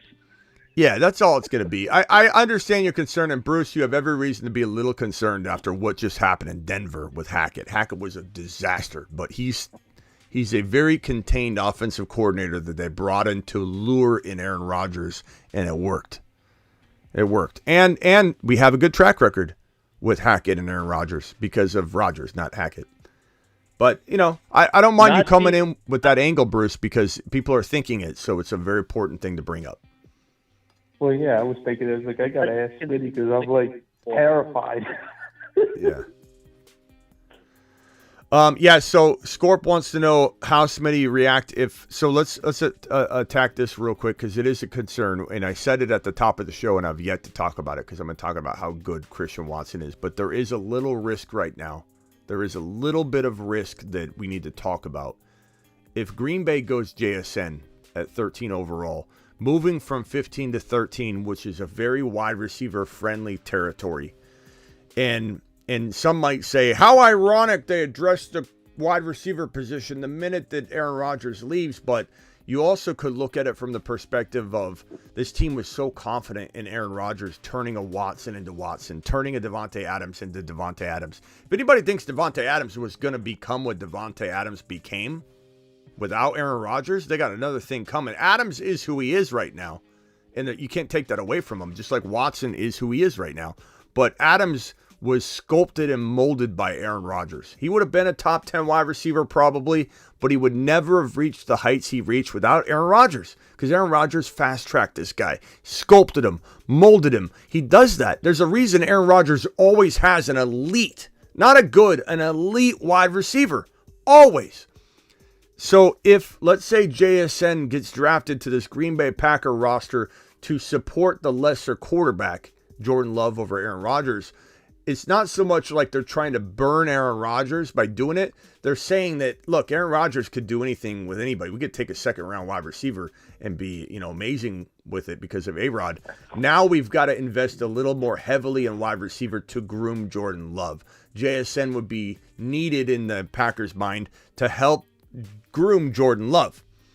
So if, let's say, JSN goes to Green Bay, I am a little down on Watson more so than normal, but my answer to what do we think about that if it happens, I mean, it's probably going to bump Watson's ADP down so much. Like, he's going to drop maybe 2 rounds.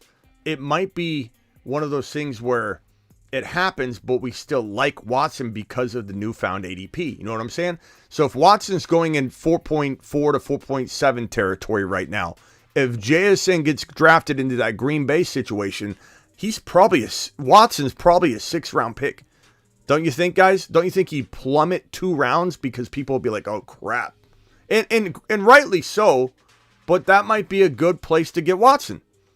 It might be. We'll have to play it by ear. I hope someone's going to get their parade rained on. Absolutely. Like this NFL draft always rains on a parade or two. And it might be Christian Watson that gets rained on. I hope not. I think it might be Dobbs. Well, I mean, of course, Dobbs' parade's going to get rained on. I'm saying, like, I don't want Watson I don't want him to be the player that gets screwed out of the NFL draft situations in the landing spots. I want Green Bay to use the 42 overall pick that they got from the New York Jets in the Aaron Rodgers trade to go get Hyatt, who I don't think would threaten Watson like JSN would. Go get a Boutte. Go get a wide receiver in the 2nd round range to help support Love, but Watson's still going to thrive with that wide receiver, whereas with JSN, I'd worry a lot, enough to where I would also bump Watson down. But I think most people would bump him down more than I would, and so therefore he might still be a value. We'll have to see. Would you bump him down if they drafted a tight end instead of a receiver? No, because tight ends, especially rookies, are going to pull in like in the best year of their rookie life. If you're not Kyle Pitts, who had the best rookie season ever, even though people want to forget it and act like Kyle Pitts is garbage right now. Kyle Pitts had the best rookie season ever in the history of the NFL. And so if you get a rookie like Kincaid in there, you get a rookie like Mayer in there, you get a rookie like Darnell Washington in there. Those are the top 3 rookie tight ends. Those guys are getting 650 yards and 6 touchdowns. And I don't think that's going to take away from Watson's numbers at all. Could one of them be better than that? Maybe in a different situation, but with Jordan Love in a Packers uniform, with Watson, with Aaron Jones, I think you're talking about an amazing season for one of those rookie tight ends would be 650, 700 yards and 6 touchdowns. That would be a great rookie year. And a lot of times these guys will get 403, 404, 405, 450 and 5. Like 450 and 5 would make more sense than 706. That's telling you my highest absolute, ceiling expectation. But like you're probably looking at 450 and 4, and that's not going to take much away. That would be a really good move, Bruce. And I think I'd rather have that. Like if they go get Kincaid or Mayer at 13, that's really solid for this team. That would be a really good move. I like that a lot. Dial in. Guys, phone lines are open. Call into the show. Najee consistently was at round 4 when Big Board finished up. Najee was round 4. Okay. Round 4 consistently.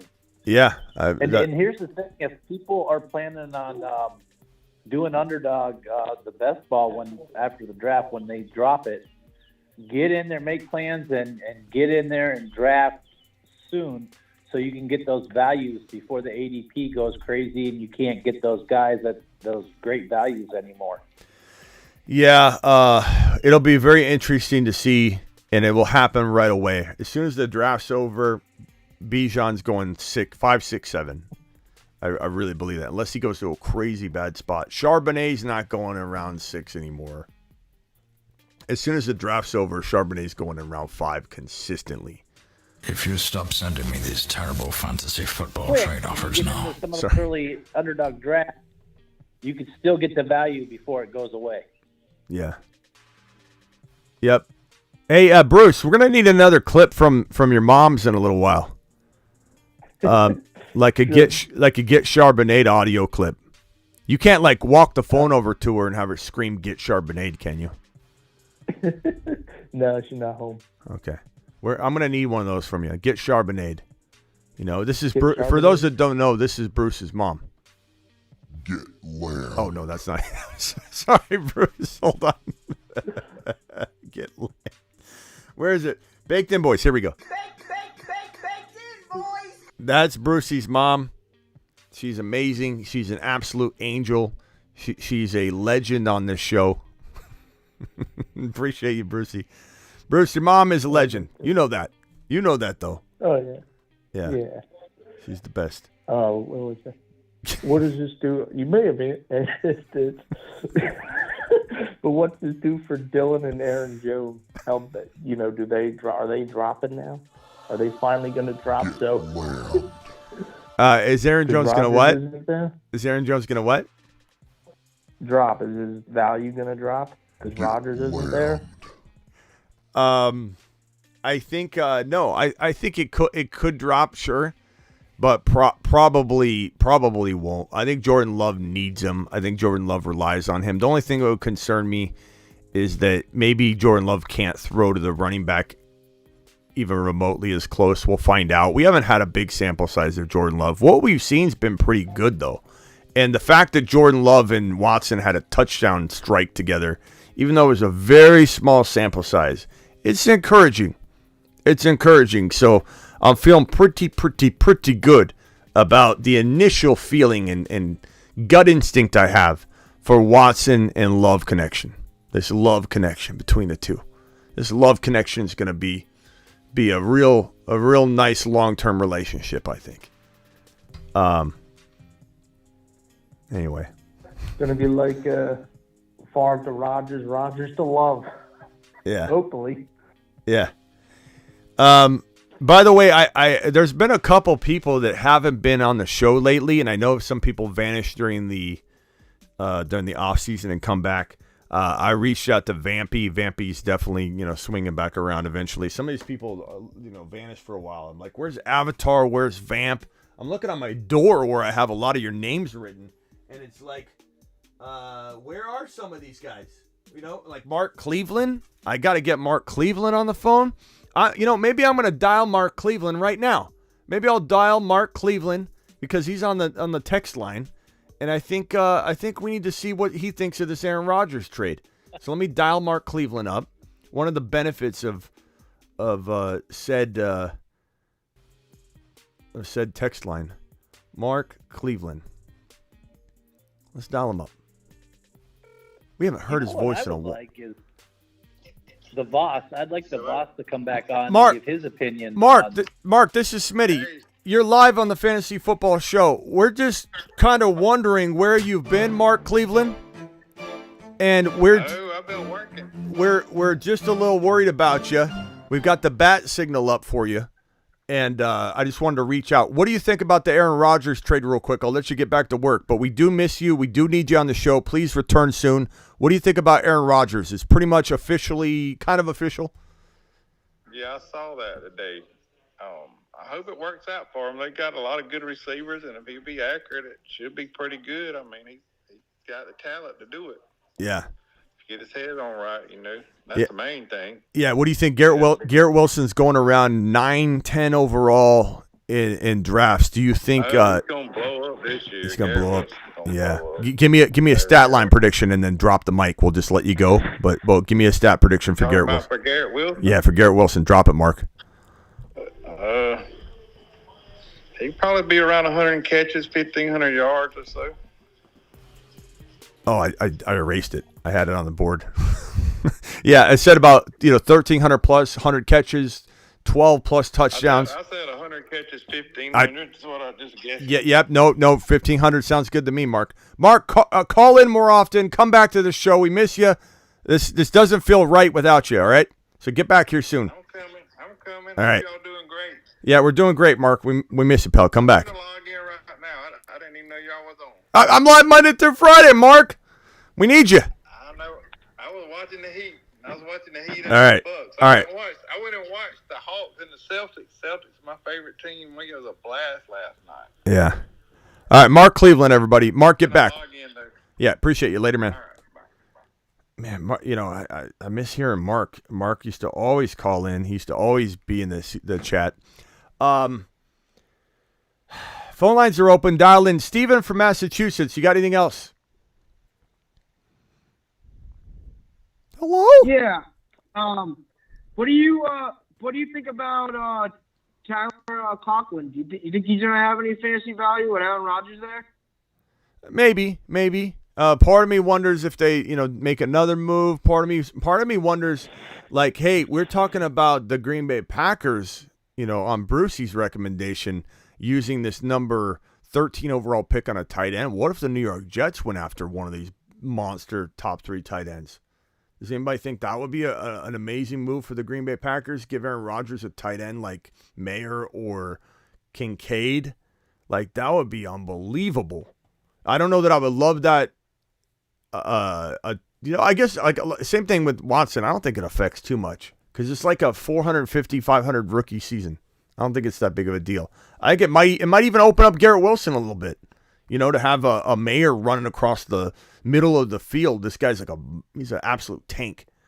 And if it's Kincaid, he's more of a knifing through the defense wide receiver / tight end specialist. So they're very different tight ends, very different games. But Aaron Rodgers would do well with Mayer.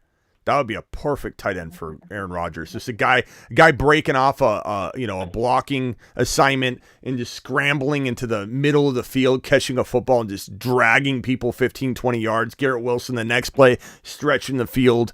Breece Hall just has open lane after open lane.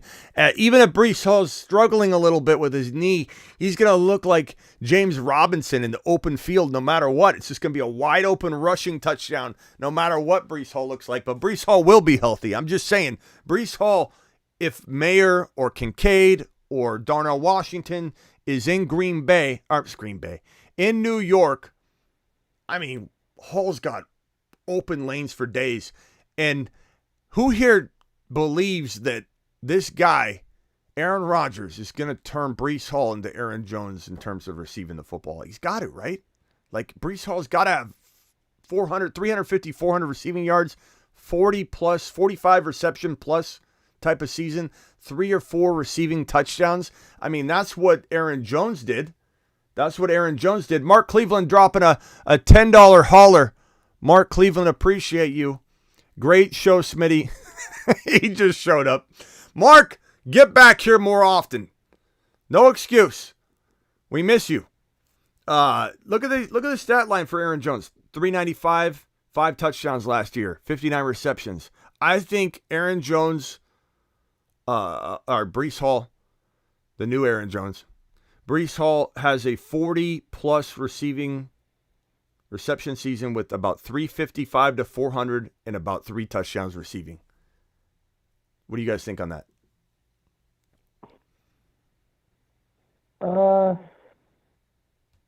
It all depends on how Rodgers, he might just want Hall to pound the ball.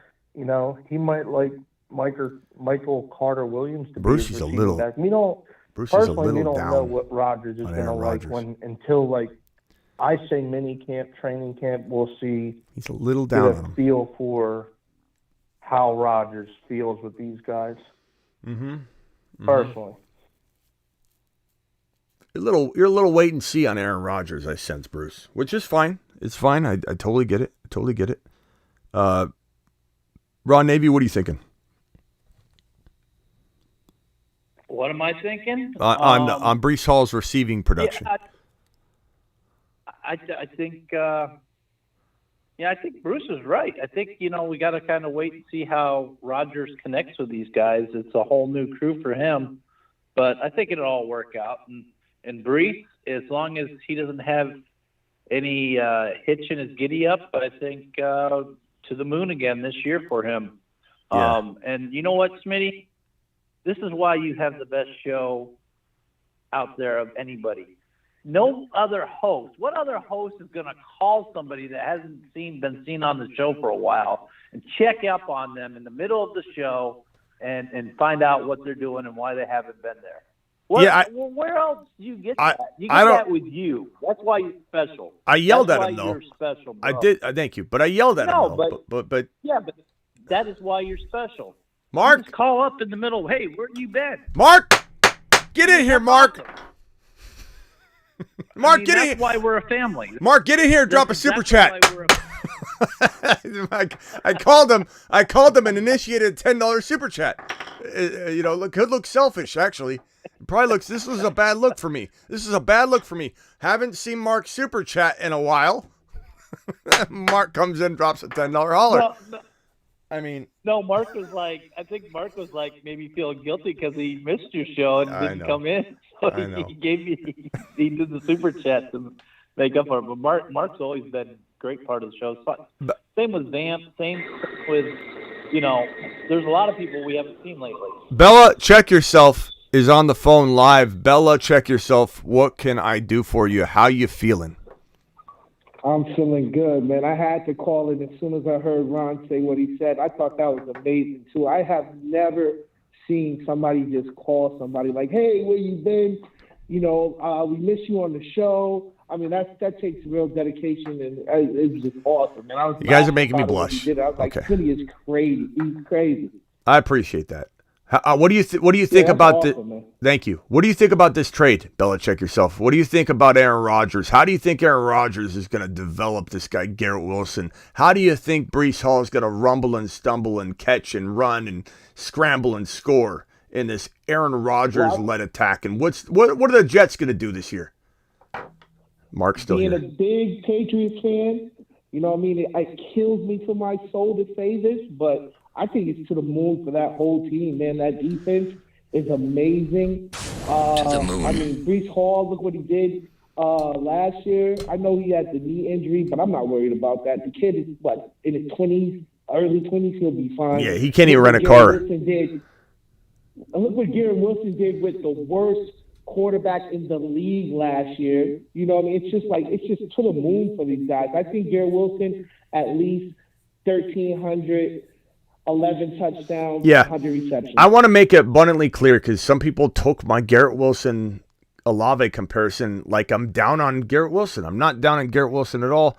I was just merely pointing out that Olave still has what Garrett Wilson used to have. You know what I mean? Like me saying Garrett Wilson, unfortunately, is climbing to the end of the road for where it's like he's gonna do really well, and we're gonna potentially. He's going to assist us in winning a league. Garrett Wilson is still going to assist a lot of people in winning a league, but he might not single-handedly win you a league like Olave could from round 3 and Walker could from round 2. But he's going too high. Olave is in a perfect spot. That's perfect. Win a league territory. That's where Garrett Wilson was. You can't. But now it's still that Rodgers is there. That it's just going to get higher. It's still deserving. Is still very, very much deserving, and Garrett Wilson is still a guy I want to own. As we dropped here, D-Class says this is a caller calling from New York. Bella, check yourself. Where are you calling from? I don't know why that's relevant. Connecticut, where we don't have underdog. Well, we do have the mock drafts that we do in unison. But yeah, this Olave value that we mapped out here, third round, win a league smash. Ron Navy dropping a super chat. Ron Navy says nobody likes Smitty, best show bar none. Appreciate you. Thank you, Ron Navy. Let's drop some cash money. I got to get a hold of my brother and get him to fix the rain machine. I'm not giving up on it because what he did to the last time, it was unbelievable. I need him to put in like a car battery and a motor. Thank you, Ron Navy. Appreciate you, Ron Navy, dropping that. I know. Wouldn't it be sweet if I had this thing? Where is it? Wouldn't it be sweet if I had this thing with like a wire that went to like a battery right here? And it was like just shot it out like it's already going at 30 bills a second. It shoots out 30 bills a second off of this new battery makeshift thing that my brother did. Terry Roberts dropping a super. Appreciate you, Terry. He says, Mark Cleveland. We love seeing Mark Cleveland in here. I'm not going to lie. No reason, Smitty. I just love New York speak. Okay. D-Class, I didn't mean that in negative. I Can't wait till you get a double fister. I got one for you. I can't wait to get two. And it might be bad. Double fister. Wait, hold on. What, Ron? What about a double fister? I can't wait till you get two of the money guns. Double fister. Yeah, I should. You know what I should do? I'm going to do it. I'm going to get a holster, and I'm going to have one of those holsters on with these two sitting in my, and just sitting here all day, all show long. Just a holster of these money machines just sitting right here. Like a cowboy. Yeah. Real quickly. I can't wait. Real quickly, I need to go over to Jake the Snake, then over to George from the Bay, then back to Bella. Check yourself. And AC says, am I tripping or are we overlooking an ACL tear? He has an ACL tear. Hold on. AC said that Breece Hall has an ACL tear.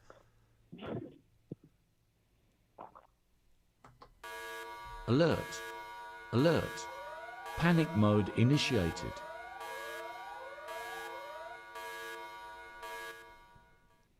An ACL tear. Breece Hall has an ACL tear, everyone. I'm just kidding with the AC. That's news to me. Jake the Snake, what can I do for you, pal? First of all, appreciate being part of this great community. I love what you got going on here and checking in on your friends. That's really cool, Smitty. I appreciate that. You appreciate Secondly, what? You appreciate what? What was the last part you said? I appreciate you sending love to your friend Mark. That was so cool. Yeah, Mark is Secondly, legend. Breece Hall to the moon. Can we send Breece Hall to the moon real quick? To the moon. Get Breece. This man is going to explode. I'm actually excited for Aaron Rodgers to be there for Breece Hall because I think his rushing production isn't hampered by someone who can vulture it from him. Breece Hall's rushing production is going to be even better than it would have been with someone like Lamar. Yeah. And I like this landing spot for Rodgers. I mean, how can you not? The only thing I like more for the Jets in terms of Lamar is the longevity. Like I would hate to see this team full of monsters coming off a nice year, whether they lose or not. They're still going to do really well. I'd hate to see Aaron Rodgers be like, okay, I'm going to decide in June whether I'm coming back. And the Jets are like, oh no. And we know that's probably going to happen. Unless he has so much fun, he's like, I'm coming back, and he does it early. That wouldn't shock me. Steven from Massachusetts dropped off. Steven, call back if you want. Appreciate you, buddy. I think I am a little worried about what's next after Aaron Rodgers leaves. And if he stays 1 year, that's going to suck because then what happens? We're back to square one. But maybe it becomes such a great landing spot because they do so well under Aaron Rodgers' command that it's an easy and attractive place to go. And who knows, every offseason there's quarterback potential movement. So who knows what's in store. You kind of got to take it year to year in the NFL. And Aaron Rodgers could stay 2 years.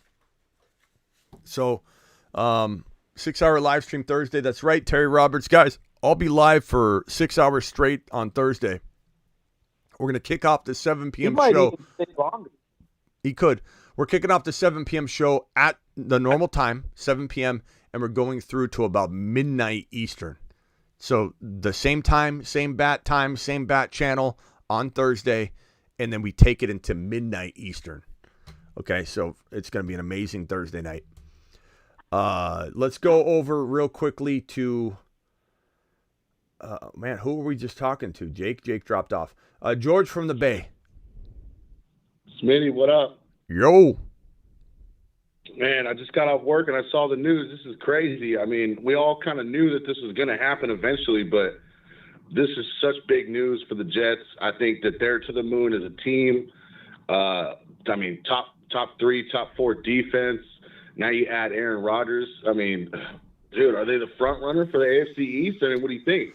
Well, I mean, we broke this down a little earlier. I think it's such a tough thing to let me put this on screen right here. Or let's go to the table board. Let's go to the board and break it down. So if we're gonna break down the divisions and try and talk about the AFC versus the NFC. So in the AFC, let me see if you can see this. The AFC, we have the Eagles. The NFC, we have the Eagles. We'll go Philly, clinching the division. Okay, and then we got I'm gonna put over here in the corner. This is blurry. I'm gonna put all the wild card contenders. In my opinion, this is my opinion. I could be wrong, but the New York Giants, the Dallas Cowboys so far. So division winner. We're starting in the NFC. We'll go. I'm putting Chicago as the division winner personally in the North. And then I'm going to put the Lions over here as a wild card. I want to put the Green Bay Packers. I still think they'll be in the mix. The Minnesota Vikings. This is a lot of wild card contenders so far. Why is this not clear? Hold on. There. So we got a lot of wild card. This camera's freaking out. We got a lot of wild card contenders here. So then we have the Saints. This is a weak South, man. Who knows who's going to crawl to the finish here? I think the New Orleans Saints will. I think that Carr's going to fix this situation temporarily. My camera is jacked up. Okay, so we got the Saints. I got nobody else from the South. Tampa Bay Bucks, no. Carolina Panthers, no. The Falcons, if they get Lamar, sure. But until that point, I'm not banking on that whatsoever. The NFC West is going to be the San Francisco 49ers. However, the Seattle Seahawks are going to definitely give them a run for their money. And they're in the wild card race. Look at these teams. 1, 2, 3, 4, 5, 6 wild card contending squads. And you could say the Rams. I know a lot of people are completely writing them off, but the Rams could be in the mix. So there's the NFC. And if we take it to the AFC, and the reason I did the NFC first is I wanted to show you how deep the wild card hunt is going to be. In the East, the AFC East, in my opinion, it's Buffalo. But the Jets and the Dolphins are going to be in a dogfight to try and take out the Bills. If any injuries happen to Buffalo, then I think the Jets win the AFC East. But the New York Jets are definitely, one of, if not the top contending wild card team potentially, in my opinion. The Miami Dolphins are, if they get Lamar, they're potentially a division winner. So they go from a division winner, from a wild card fighter to a division winner if they get Lamar. The Patriots, I mean, I'm not going to put the Patriots are kind of like a question mark. I think they deserve to be talked about, but we might put an X through them in a minute. The Bengals, I think, clinched the division there. Put my earbuds on. Yeah, the Bengals clinched this division, and Ron and Navy and I have a big whopping bet. Ron's going to super chat $766 if the Bengals win the division. Ron's putting his balls on the line. If there's anybody that's got massive cojones, it's Ron Navy. Ron Navy is going to literally wheelbarrow them in and put them on the table if this, or he already did. And if the Bengals win the division, he's dropping a $766 super chat. So the Bengals, I think, clinched the division, and I'm happy that day. And the Baltimore Ravens, I think, are potentially in the mix with Lamar. If they don't have Lamar, then we would put a line through them. But I would say the Baltimore Ravens are still a wild card contender as of this moment with Lamar. I think that they ultimately fall short because that's what Baltimore does. They don't support him. The Pittsburgh Steelers are clearly a wild card contender. Ron, don't worry. Cleveland Browns, I think, are in the mix. I put them as the least likely of all these teams that I'm dropping, though. The Jaguars win the division. And that one's not even close. The Titans are garbage. The Colts are they're a Lamar Jackson away, but I don't know that they're going to get Lamar Jackson. They're going to bring in probably a rookie. They're not going to win, 10 games or something like that. The Texans are a year away, but they're going to start looking like the Lions looked last year. Almost a playoff contender, but not quite, but building and looking good. So the South is the Jaguars. They smash it. And then the final spot in the AFC West, which is a very competitive division, we'll just put the Chiefs. I think they deserve that in the AFC West. But the Chargers, LA Chargers, I guess the Denver Broncos. I want to see it first. The Raiders, I'm not putting on here. I personally don't think the Cleveland Browns are gonna be as big a contenders as these other options, and I don't think the New England Patriots will as well. So at the end of the day, I've got the Jets, the Dolphins, the Steelers, the Chargers, maybe the Denver Broncos, but I'm even going to put a line through them and say that these are the most competitive 4 teams for these 3 division or these 3 wild card spots. So to answer your question, ultimately, and I could be way wrong on a lot of this, of course, no one ever guesses this stuff, even 80% accurately, because teams change. The NFL draft's coming, players get hurt. But I would say Buffalo still clinches, but the Jets are totally in the mix. If I had to grab the wild card teams, I would say the Miami Dolphins, the New York Jets, and then it's up for grabs between the Steelers and the Chargers. All depends on what Herbert gets fed in this NFL draft. If he gets a JSN, he gets a DeAndre Hopkins, and then let's say they trade Eckler away, they bring in Bijan. As long as they replace Eckler with Gibbs or Bijan, but they get a Hopkins, they're in the mix. If they don't go get a wide receiver like JSN, Zay Flowers, Quentin Johnson, Jordan Addison, and they roll in with no tight end upgrade, like one of these big 3 tight ends, no wide receiver upgrade, just Austin Eckler and 2 wide receivers that probably will play 3 or 4, 5, 6 games together because they're going to be injured the entire time. I can't in good conscience put the Chargers in that 3rd wildcard spot. And it's no disrespect to Herbert. It's more about the organization. It doesn't feel like it's guiding the ship well, similar to how Baltimore wasn't guiding it well with the Lamar Jackson situation. I feel very similar about the Chargers situation. And unfortunately, that's why we saw Herbert fall flat last year. It wasn't because of him. It was because of his organization. So a lot depends on that. As of now, Ron Navy Steelers will probably be the lead dog out of every team here because they've got defense. They've got offensive weapons. And if Pickett is good, it doesn't have to be great. If he's good, this is going to be a tough team. It'll be the non-sexy, no offense, Ron, but the non-sexy team that grabs a wild card spot here. But I think really, I would think really long and hard about the Chargers grabbing the spot if they do support Herbert. Well, that's my prediction there. Yeah, I'm wondering if the Chargers actually do trade Eckler or if they hold on to him. What do you think about that? I think they want to trade him, but I think they're torn between trying to win now and trying to rebuild properly. I think that maybe this is a situation where he gets traded on draft day. We could have one huge monstrous draft day trade. I hope we do. And that could be that could be contingent on who lands at 21. Like Jahmyr Gibbs, there was a report out, a couple reports out yesterday and today that I was going to lead with before this Aaron Rodgers situation and talk about Gibbs, but I'll have to do a video tonight on Gibbs. I'll do a separate, maybe a premiere, maybe a live stream, maybe just drop a premiere video. But Gibbs is arguably on a handful of teams' number 1 draft slot. Like he's in a lot of teams' number 1 running back draft slot, meaning they like Gibbs over Bijan. Some of that could be fit, team fit. But that you know what? That's great news. Nobody should be concerned about that, laughing about that, or whatever. That's a good news because there is a concern that Gibbs is too small. And I think some teams feel that way, some teams don't. And if Gibbs falls into a we'll just take him situation, then that team may not believe in him as a full-time every down back.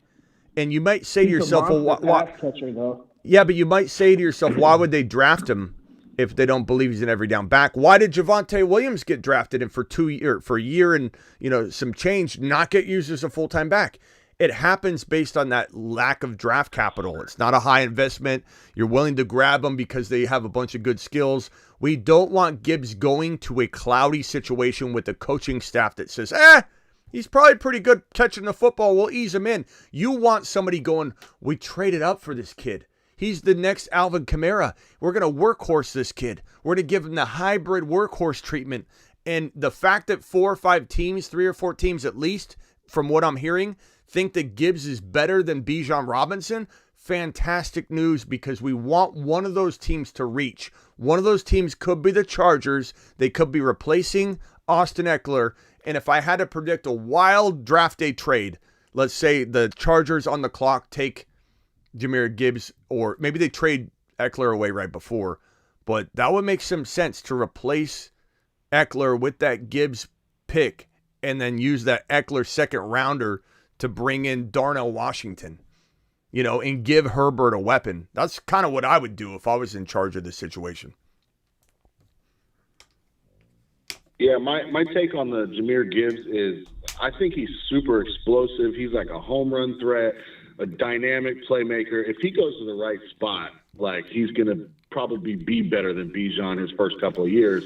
But Bijan just reminds me of, like, the most elusive back that I've seen in a while, like a Barry Sanders. He's got these stop cuts, these agility moves that Smooth. like I haven't seen in a while. Smooth.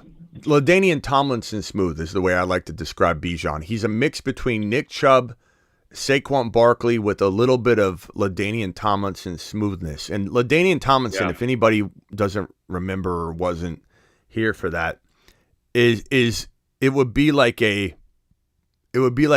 hop step, just real smooth, decisive move, clean, and he would just basically players would just roll off him like butter, and he'd slowly come to a stop. And it's like he put himself in a position to not get injured because of his running style was so effectively like consuming the space through almost like an ocean of waves. And then he'd come down and not get like hit and take these aggressive, crazy like hits. He was a perfect running back. LaDainian Tomlinson was the perfect running back. And Bijan, I haven't seen a running back come out of college that I could say in a while. Like Walker was close, Breece Hall was close, but those guys were like good at different things. Like Breece Hall, I don't know if you remember my rookie running back breakdown videos and all the stuff I talked about, but Breece Hall I would describe as that guy. He's different than Walker. He's like 1 cut, 2 cuts. He could do the 2 cut thing. It wasn't just 1 cut and go, but it was like once he decided on his path, he was off to the races. And if you caught him, you caught him. If you didn't, you didn't. Whereas Walker will be off to the races, and as you're catching him, he'll stop, allow you to like pass him, go that way. He's like Forrest Gump all over the field. Remember Forrest Gump? He'd do a total right angle turn, run that way, right angle turn. That's Walker. Walker's all over the field. And so they had different characteristics, they had different qualities. Bijan is the guy that just has everything. That's what LT had. And it doesn't mean Walker can't be better than him. It doesn't mean Hall can't be better than him. But he is the most polished, looks like LaDainian Tomlinson runner I've seen come out since Barkley, and maybe even looks better than Barkley looked coming out of college. Maybe even looks better than AP coming out of college. And if people think, oh, Adrian Peterson, you just blasphemy, Smitty. The half of the fantasy industry I remember because there were not a lot of content creators back when Adrian Peterson was coming out. I was doing this not from a video perspective, but from a content creation radio perspective full time, because I've done this full time. And I just wasn't a video content producer then. But I'll tell you right now, half of the fantasy industry, they were divided on Adrian Peterson. He's too upright. He's going to get injured. His style won't translate to the NFL. It was crazy that half of the world hated Adrian Peterson at the NFL level. And so you could say Bijan's much more widely accepted than Adrian Peterson ever was coming out of college. So many people doubted AP. Bijan is the next LT. He just needs to go to the right situation, which he probably almost certainly will. It's the only situations I can envision not loving, like not absolutely like convincing myself I love. Remember when Kenneth Walker went to Seattle? My initial reaction was, oh no. And it took me like 1 hour. And I was like, you know what? This is pretty good.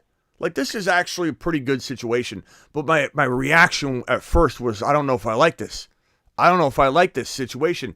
I don't know if this is where I want him to be. I had to digest it. I didn't like the offense as much. I didn't like Geno Smith yet. And so The only time I think I'm going to have that reaction with the landing spot for Bijan would be if he went to Tennessee. Even if they trade Derrick Henry, I just don't like that offense at all. But they build around him. It would be a slower rookie year than I would want. Still a good one, but maybe he's not the number one overall running back in fantasy, in totality his rookie year. I also don't like New England because you got an amazing Ramondre Stevenson there, and you got a coach that's you just can't predict him. And you don't want a bad offense with bad quarterback play and no wide receivers. So New England and Tennessee are kind of my panic chamber landing spots for Bijan, where I don't think he goes there, but if he did, I'd freak out a little bit, like at least in terms of my expectation level, but not where I don't love him, don't draft him, don't believe in the future of Bijan. But Bijan, I'm very much hoping is the number one overall running back in 2023, and there's only one or two spots that make me feel like that can't happen.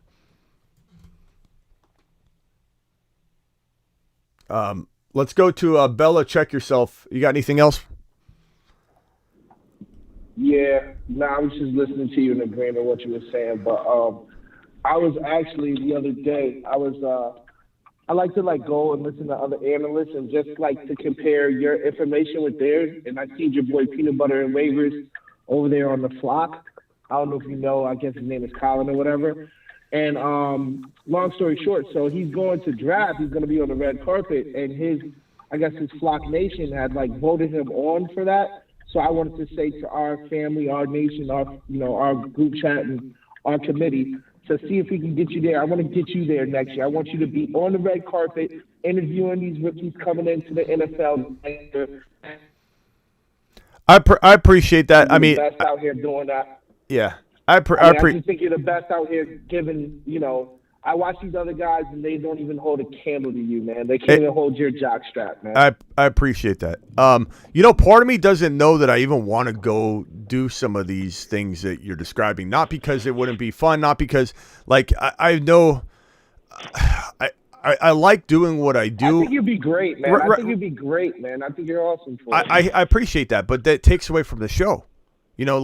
So part of me doesn't even even when I went to the NFL Super Bowl, it took away it took away all my time. I was walking down there, walking around, doing all these different things. I went live. It wasn't even a good live stream because they were clearing out things. They were moving stuff behind me. I ended up having to cut my live stream short. I thought I was going to live stream all day there. It's I don't know. I love being in my studio, and I even if someone said, "Hey, Smitty, you want to come out here for a whole week and talk to players?" I probably would do it. But at the end of the day, I don't know that I want to do it. It's I don't want to leave my studio. Call me a hermit. Call me whatever you want. But I feel like I belong here, and I appreciate that. And maybe we will. What I ultimately want to do, bro, is we'll eventually have players coming on here as we get bigger and bigger and bigger. We have a couple things lined up in the offseason here coming up. I'm hoping to get Scott Hansen from the NFL Red Zone on here in the next week or two. I think right after the draft he'll probably come on. So we'll bring on some people here, and as we get bigger, we'll get a little bit bigger reach. Matthew Berry's been on here a lot. We'll probably try and get him on again later this year. But my whole goal is to grow this thing from the studio. But I appreciate that. And yeah, I just want to get you to the highest level of your profession, man. You deserve it. I think you work harder than. I appreciate that. Most, man. But this is where I want it to be, though. This is where I want, a lot of people think I want to be on ESPN. Let's get Smitty on ESPN. I don't. This is where I want to be. I want to grow this show, this specific show, to the highest level it can get to in my studio. You know what I mean? So, we'll get there. I appreciate what you're saying, and I probably, like I said, if I was invited to go interview players, I probably would do it. But I probably would rather be here. I would do it, but I'd rather be here. So we'll be fine. But yes, Scott Hansen's coming on. Bring on Chris Hansen. We could bring on Chris. What if we brought Chris Hansen and Scott Hansen on at the same time? A lot of people mix up Chris Hansen, the catch a predator guy. they always call him Chris Hansen. He's like, I'm not that guy. But no, Scott Hansen will come on. We love Scott Hansen. 7 hours of commercial-free football. Start now. That guy, he's amazing. He comes on here. So I just wanted to say one more thing, and I wanted to get your information. I know we talked about this before on the show before, but I need my Patriots to make moves, man. I'm getting just nervous and absolutely petrified of this season coming up. And Petrified Peter. We need to do something, man. We need to do something. You're a petrified Peter. I don't know, like, what do you... Yeah, petrified Peter, man. Yeah, you know what you need to do? Like, I could give you the blueprint. You would potentially be a division winning contender. You would grab for certain, you would grab one of these wild card spots right here on this screen right here. You would grab one of these wild card spots. I drew a line through your New England Patriots right here. No offense, Ron, or maybe the Dolphins. Ron, okay, for Ron's sake, we'll keep the Pittsburgh Steelers in the wild card spot. The Miami Dolphins get knocked off in their own division because it makes sense. They're beating each other up, right? It's hard for three teams in the same division to make the playoffs because they're beating each other up, and it's tough. So we'll say the Miami Dolphins are out. The Pittsburgh Steelers are in. Ron Navy's celebrating. The Bengals still win the division, so I'm celebrating. But the New England Patriots grab at least the third wild card spot, and you're guaranteed a playoff berth if you go get Lamar Jackson.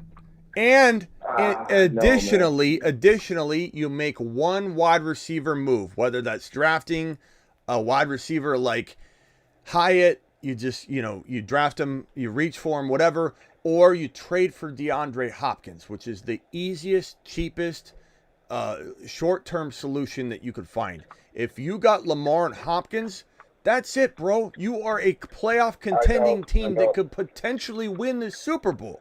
Like, I wouldn't have you as my Super Bowl pick, but someone would be crazy to say that the New England Patriots with Lamar and Hopkins and Ramondre Stevenson and Bill Belichick, who you could say is dropping off or not, it's just he hasn't had a quarterback. I think if you gave him Lamar, who's fit the bill for, no pun intended, part of Bill's career with the Cam Newton project, he could work with Lamar. He's just so stubborn, man. He's just so stubborn. I don't get it. Like, if we see this, I mean, we're more than than I would say casual fans. Like, we love the game. We love the sport. Like, if we see this every day, like, they have to see this. They have to know. You know what I mean? It's like we out here, we see it every, like, make the effort, make some moves to make this work. This division is getting rough and tough every day, man. It's scary. Yeah. Yeah, hopefully you guys make the right move. I mean, you could also say this, though. This is something I could envision happening. It's not going to help you right now, though, unfortunately. So this isn't like probably what you want to hear. But the New England Patriots at 14, if you go after Hendon Hooker, I mean, maybe by midseason he comes in midseason, and that maybe helps you for 2024. I don't know that you guys can compete for a wild card spot, let alone a division win at all, especially with this division, bro. You're talking about one of the toughest, if not the toughest division in football. There's just no path for you unless you get Lamar Jackson. But if you get Lamar, you're in the mix right away. You got a fast pass right to a NFC or to a AFC wild card seeding. You walk right in. You got a fast pass. But the question is, why are these teams dragging their feet on Lamar? My answer is simple. This is my answer. I don't know if I'm going to be correct on it. And if I'm wrong on it, I'm going to be baffled. But my answer as to why teams aren't going after Lamar right now is the same thing I've said for over a month or two now, is they're waiting for the draft to be over, because the teams that need Lamar, the teams that might want Lamar, are sitting in this like 7 to even 6 to 21 or to 19 territory, 6 to 19 overall. That's where they're sitting. These teams at 1 through 5 are going to get the rookie quarterbacks. Okay, so those teams aren't interested in Lamar. The teams that are interested in Lamar have very nice draft picks in 2023 that they don't want to surrender in the offer sheet process, where you have to give your 2023 first and your 2024 first for Lamar Jackson in the offer sheet. They're going to wait until the draft's over. Now, all of a sudden, you're giving up a 24 first rounder and a 25 first rounder in the offer sheet process for Lamar. And guess what you're doing? You're giving up a future first rounder that it hasn't been decided what it is. And with Lamar Jackson, in your mind, you're guaranteed to make that a late first round pick. So teams are saying, why give up a 14 if you're New England or you're Atlanta at 8? Why give up this pick when we can just wait patiently because no one's taking a bite at the Lamar Jackson situation at all? Let's wait patiently. Use the 8 pick. Use the 14 pick. Get Quentin Johnston, bro. Go get Quentin Johnston. Go get Jordan Addison at 14. And then once the draft is over, you put the offer sheet down on Lamar Jackson's doorstep. His mom opens the door in the morning because that's where they're hanging out in the kitchen. She sees it sitting there. You curry it over. And there it is. You pick up the offer sheet. It's $155 million fully guaranteed for 3 years. Lamar Jackson signs it. They send it over to the Baltimore Ravens. The Baltimore Ravens look at it and go, 150, we're not paying that. Huntley, fire up Huntley. Huntley's getting ready. They say what we reject it. Then the New England Patriots send their 24 first rounder, their 25 first rounder to the Baltimore Ravens. They send Lamar Jackson over with this new contract. Now the New England Patriots have Quentin Johnston at wide receiver at 14 and Lamar Jackson. Now you're a contender.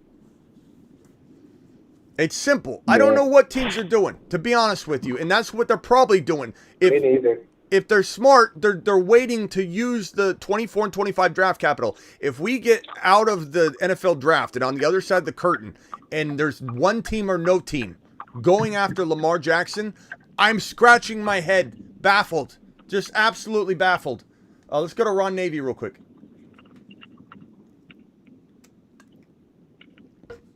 Yeah, I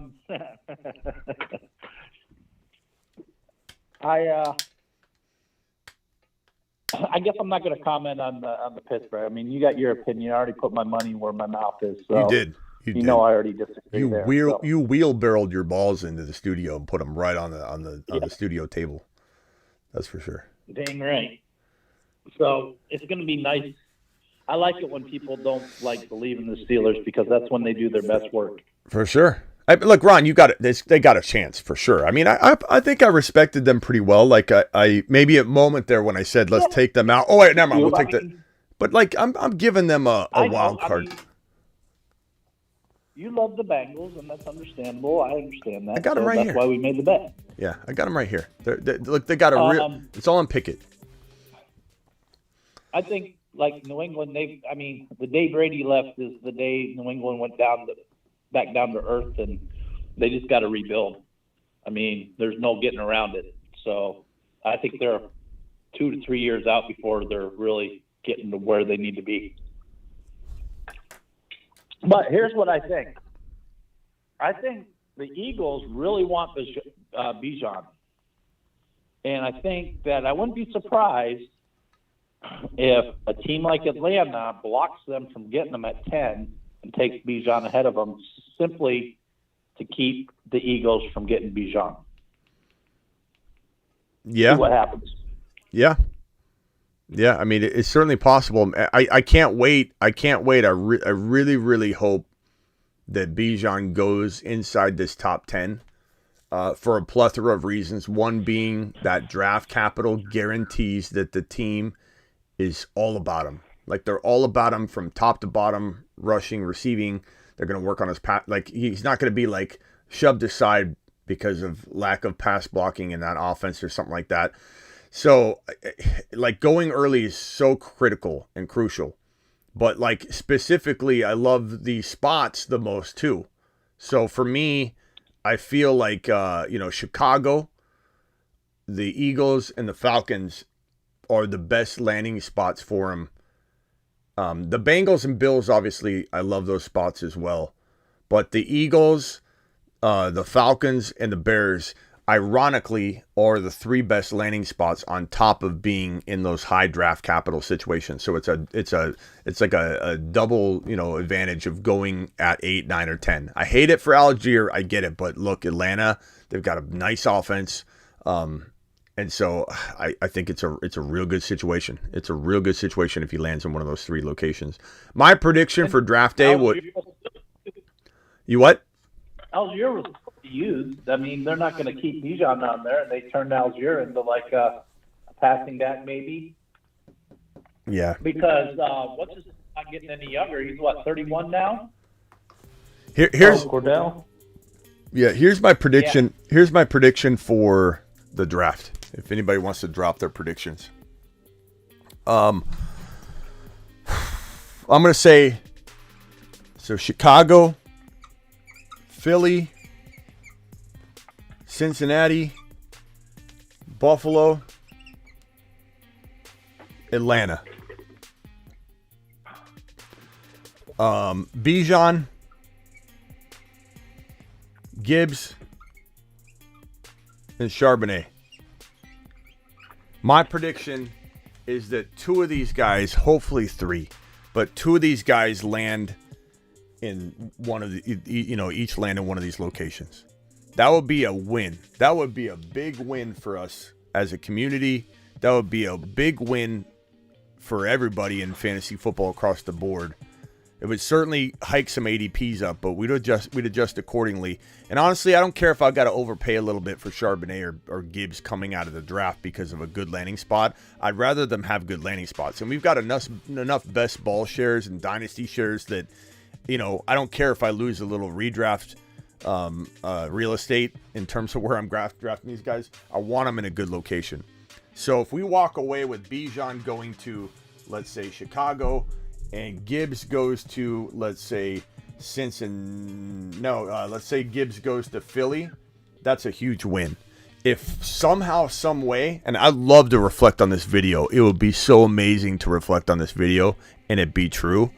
If we get something along the lines of this, where all three of them go to one of these 5 locations, we got Bijan in Chicago, Gibbs in Philly, and Charbonnet in Cincinnati, I don't know what I'm going to do. I'm going to go through the roof. I probably pass out on the live stream. I'd rather see Sharp go to Chargers.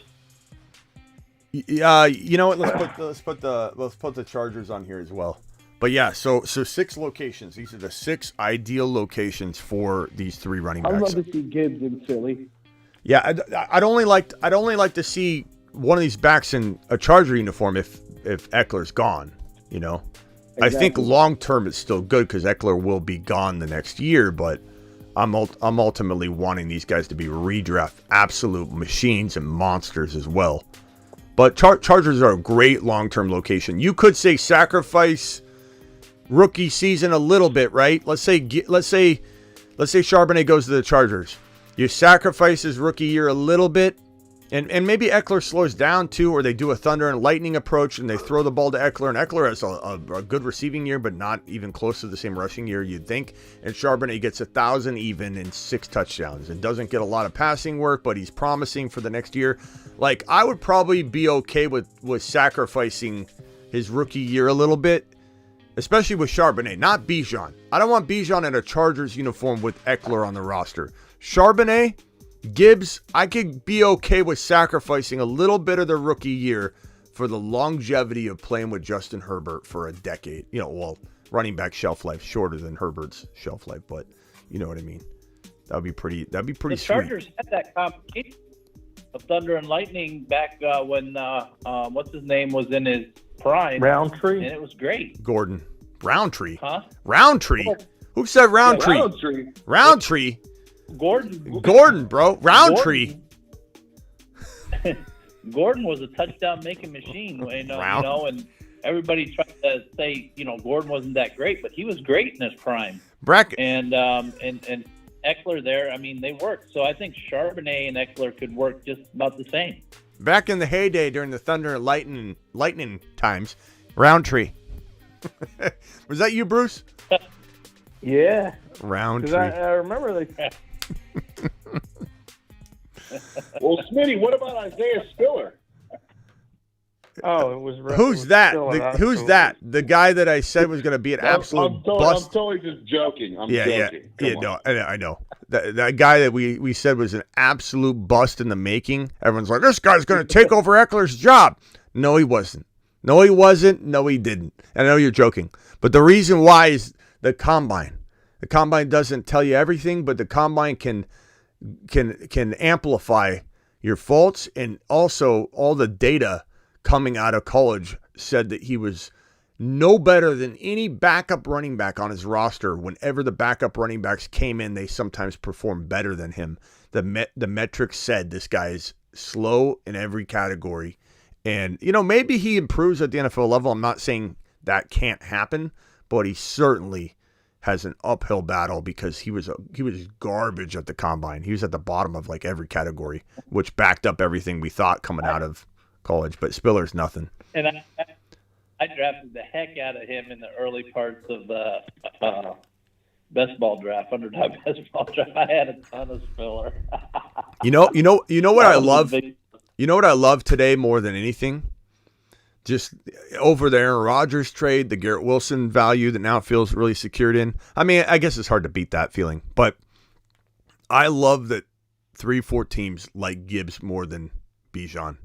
Not because I agree. Bijan's definitely the pick, but the fact that there are 4 teams out there, 3 or 4 teams at least, that feel like Gibbs is better than Bijan makes me feel very comfortable that he's not going to be accidentally dropping or pushed into the second round and discarded as a full-time back at the NFL level.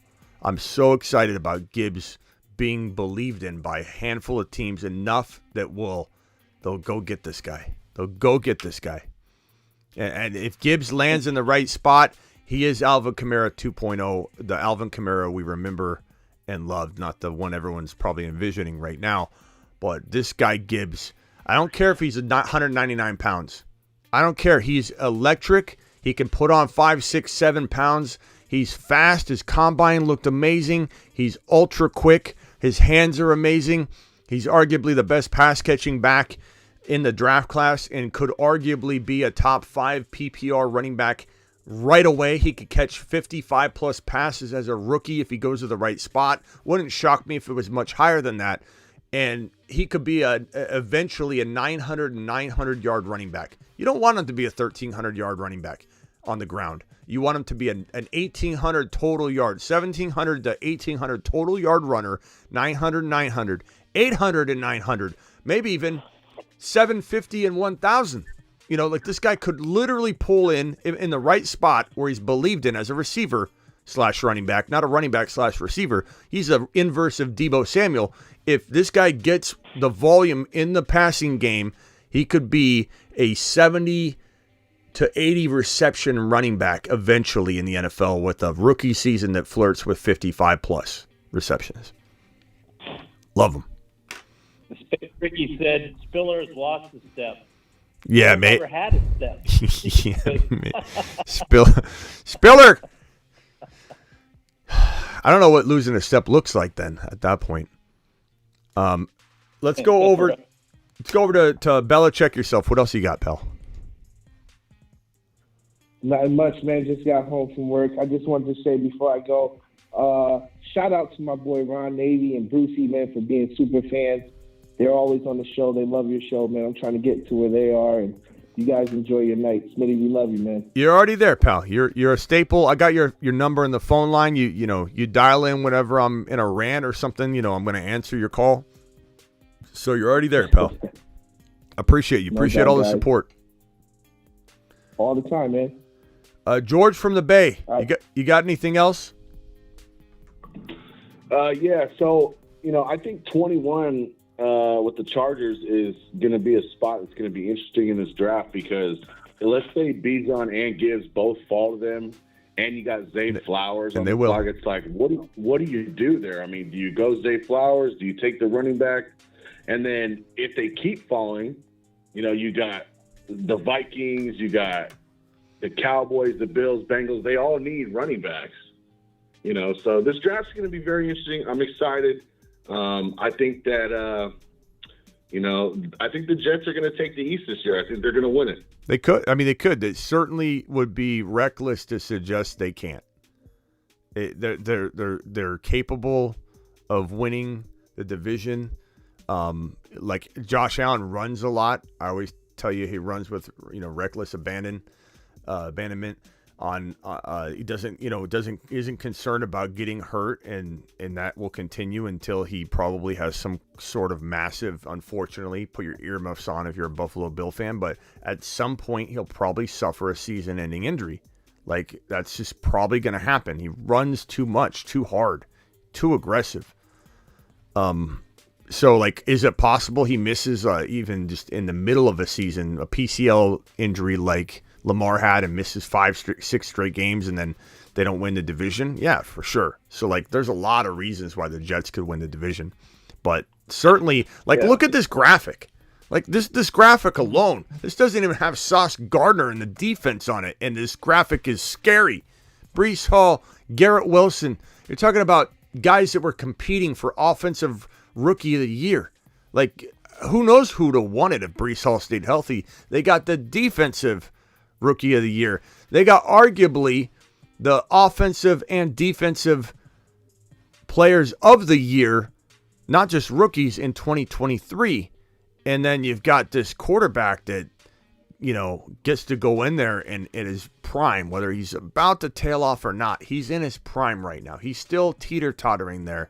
And even if he dropped off a little bit, you wouldn't know. You're not going to know because of the support he has, the field position. Can you imagine at 15 if the Jets take like a Dalton Kincaid? That offense is just going to be ridiculous. That's what we talked about earlier. I don't know if you're here for that, but we said at this 15 overall, 13 over. No, 15 overall now. I'm getting mixed up. At 15 overall. But Green Bay for a tight end, and they're talking Kincaid or Mayer to Green Bay. So yeah. But Aaron Rodgers with Mayer, I think Mayer would be a better fit for Aaron Rodgers. He's just a monster, like, massive dude that's just like gonna kind of like old school Antonio Gates kind of scramble to the middle of the field, kind of like Gronk.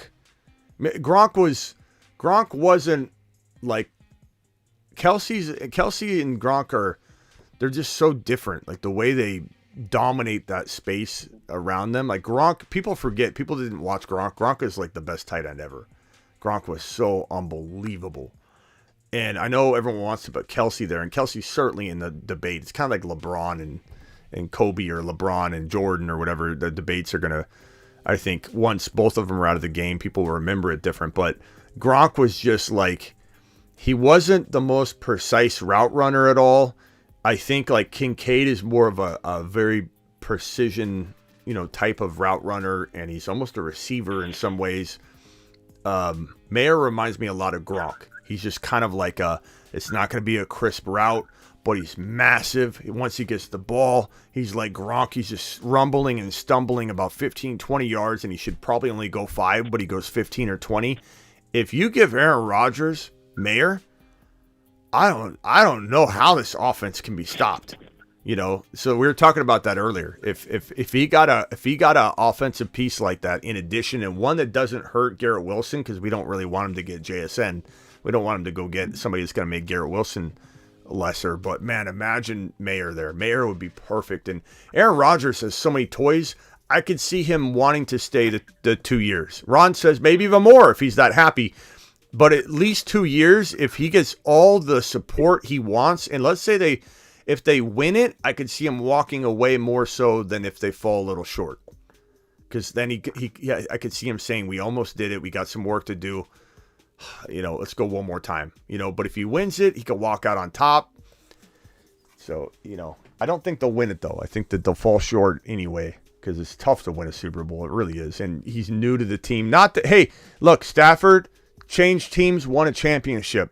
Tom Brady changed teams, won a championship. That was kind of the trend. There was 2 years in a row where that happened. So maybe that's not that crazy, actually. Aaron Rodgers moving teams, winning a Super Bowl. Like, that's happened. I think he went to the best spot that any quarterback changing teams could have gone to, because that's a top 5 defense. Like I said, they got the young studs on offense. And if they do get a Mayer or a Kincaid, I mean, Dude, they're through the roof, man, to the moon. Hey, Dan. Yeah, Dan, are you still here? I'm sorry I didn't see this until right now. Appreciate Terry Roberts says, Smitty fan before NFL, no question. Appreciate you, Terry. Thank you so much for the support. Terry dropped another super chat. Sam Mark Cleveland, I think I got that one already. Thank you, Terry. Dan Grimm's separate message, Smitty to the moon. Appreciate that, Dan. I don't know if you had another message somewhere. Let me see if Dan Grimm had a question. Here we go. Let me get to Dan's in 1 second. And thank you, Jake the Snake. Browns are about to save Ron's wallet. Wouldn't that be crazy if Deshaun Watson comes in, wins the division, and neither Ron or I win the bet? That would be crazy. Yeah. And then we woke up, and it was all just a funny dream. Flipping the script a bit, since we haven't seen Rodgers with Wilson, could this be an opportunity to sell high and bundle him for something like Chase, who is a proven guy? That's the first time anybody's brought that up. Dan, are you still here? That is the first time anybody's brought that up, and it's deserving enough of being talked about because we haven't addressed it. We haven't even gone near it. We're just so optimistic about it. No one's even mentioned, should you sell Garrett Wilson high? And honestly, motion detected at the front door. Ziggy, show me the front door. Honestly, I don't think that's that crazy of an idea because of what I mapped out earlier in the Chris Olave value. Ziggy, off. Chris Olave, like, would I trade Garrett Wilson for Chris Olave? I mean, I guess I did actually say this when I did it on the board. I said I'd rather have Christian Watson and Olave over just Garrett Wilson. And so if Olave's a third-round value, Watson's a fourth to fifth-round value, Garrett Wilson's a number 8 or 9 or 10 overall player, it's conceivable you could get a third and fourth round pick for a first rounder, maybe kick back a seventh or eighth round pick. So at the end of the day, yeah, I guess we did map that out, but we haven't had it posed like Dan is posing it here. And Dan, are you still here? Hopefully Dan's still here. I would explore it. I would explore it. I'm not saying I for sure want to get rid of Garrett Wilson because I'm so excited about Garrett Wilson, but I certainly would take Christian Watson and Olave in a millisecond for just Garrett Wilson, and that's not me being negative. That's just me being optimistic about those other two guys. Drake London as a fifth rounder and Olave as a third rounder for Garrett Wilson. I mean, don't you guys feel like you take that in a millisecond, Ron? Yep. So Dan brings up a great point. We just haven't stressed it yet, but we're still digesting the happiness part of it. So it's understandable we haven't gone this way too much. But right. Dan, where are you, Dan? Dan Grimm in the building. Appreciate your super chat, Dan. This real quick before I let you guys go. There's a piece of news here. GM John Lynch says he expects Trey Lance to remain with the San Francisco 49ers in 2023. I know a lot of people get tired of talking about Niners, tired of talking about Trey Lance, but we are approaching the NFL draft, and this isn't the last of this. It was weird if you watched John Lynch's response because it wasn't like he defended Trey Lance. He essentially said, yeah, I think Lance will be here, essentially. It felt very much like he doesn't anticipate anything really happening, but I think he'll be here. Like, that's how it felt. I don't know if anybody else watched it, but it was not like, look, Lance is our guy. We're not talking to anybody right now. They said they haven't received offers, and probably won't until draft day, I think, or any legitimate offer, because this guy hasn't played football in a long time. So he doesn't really have. Jordan Love has more experience in allure than Trey from a team, like a general manager perspective, or a team acquiring a quarterback. Trey's all upside. That's all it is. You don't have any tangible evidence yet. Not saying he's busted. I think people that say he's busted are misinformed. Those saying he's proven are misinformed too. He's neither. He's not proven, or he isn't proven, wrong or right. But I think John Lynch and Kyle don't find an offer that they want to accept because their value of Trey is probably through the roof. They gave up 3 first rounders. I highly doubt they're taking a second round pick for him. They probably will get a low ball offer for Trey that they don't even consider, like it was a bad offer. But I don't know. It's tough to say that a team is going to give up a first rounder which is what the Niners will command, I think, for Trey. And I don't think a team's going to do that. Maybe somebody gives up a future 2024, and the Niners say, heck, let's do it. But John Lynch said in his defense of, I think Trey will be on the roster, he said something to the tune of, I wish I had it verbatim, but it was something to the tune of, like, we support Brock. He, like, threw Brock in there. He's like, we support Brock, and we love all of our guys. But he brought Brock into the equation as he is the starter. In the way that he framed it. So, like, Trey's movable. It's just a matter of, will a team come in and offer what the Niners are going to want? I don't know about that. But the team's open to move him. You can read it all over John's reaction in his face.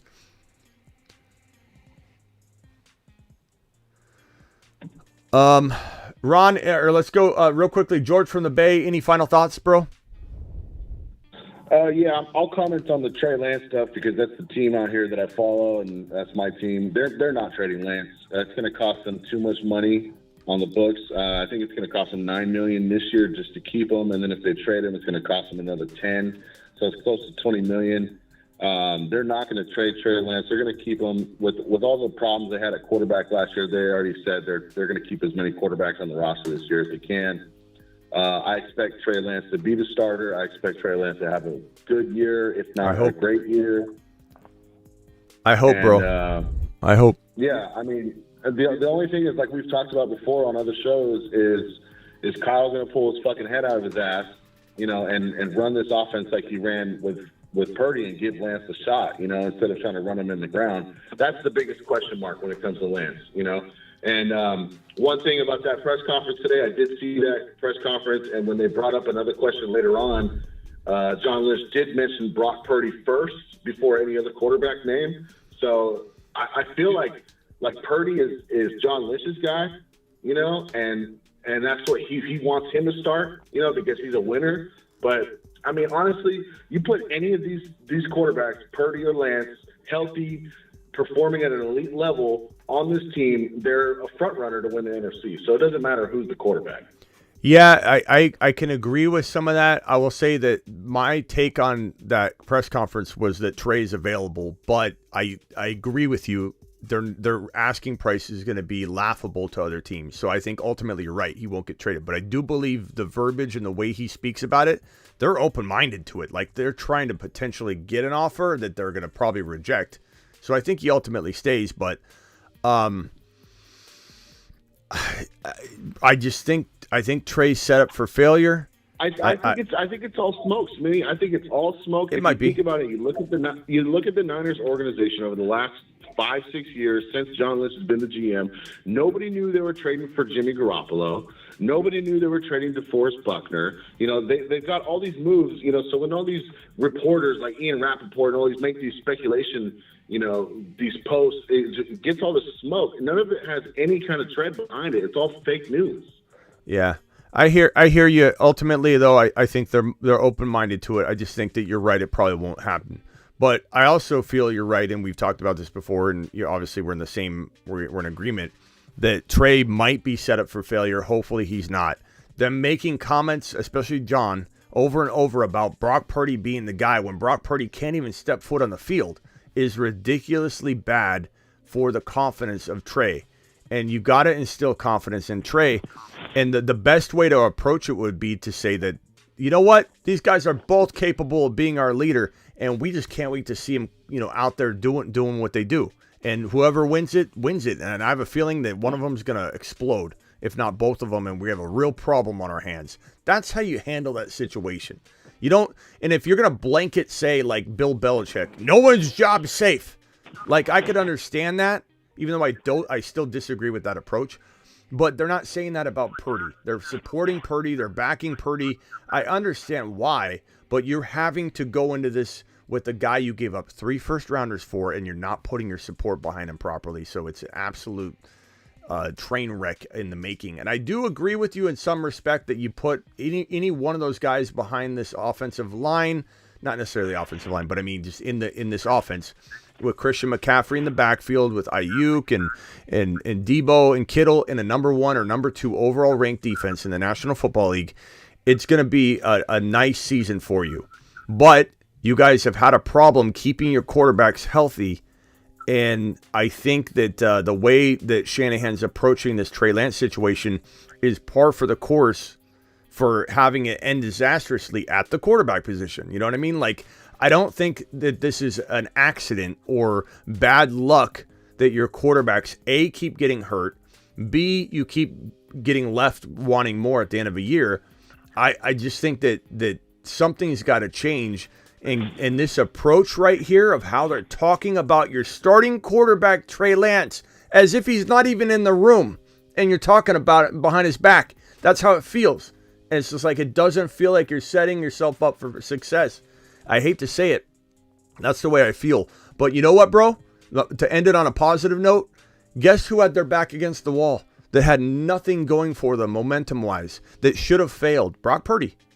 Brock Purdy. So if anybody can do it, it's, Trey or Purdy. I think, either one. If it can be done, it can, Brock Purdy showed it can be done. You could have literally no momentum, no support, everything going against you. But if you start winning and have success, everyone's going to get behind you real quickly.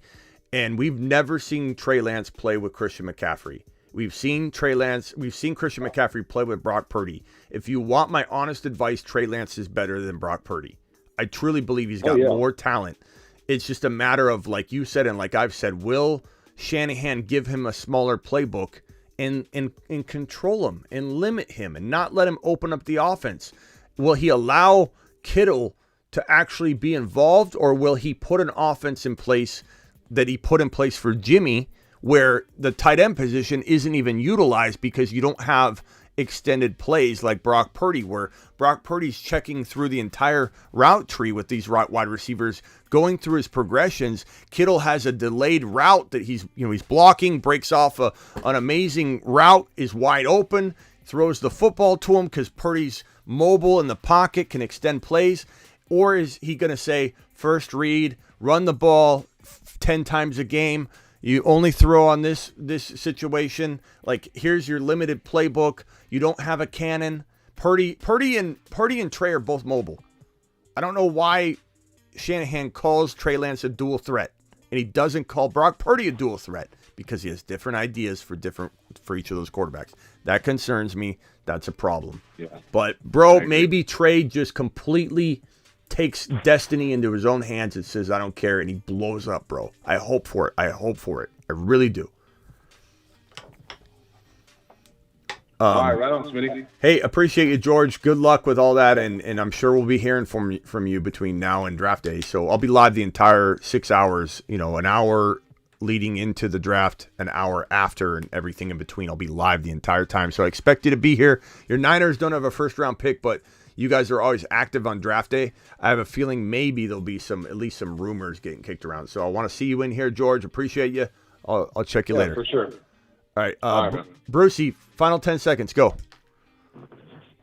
I think the Jets brought in Lazard and Mercedes Lewis, and we already know how Rodgers likes them guys. Bakhtiari says he wants to go to the Jets, so we'll see. Yeah, Brucey, appreciate you, my man. Oh, and McCaffrey, he made the trade value for all these guys like Eckler and all them too high. Yep. Because now they want his value. Yes, sir. Appreciate you, man.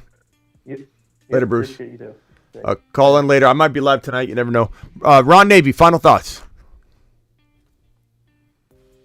Yeah, the Steelers, they signed Boykin. That was not an exciting signing today. But I saw Rappaport and Palmer kind of clowning on Akbar today because I guess they got a hold of the general manager of Titans. And Titans said, we haven't received any phone calls, and we're not shopping Henry.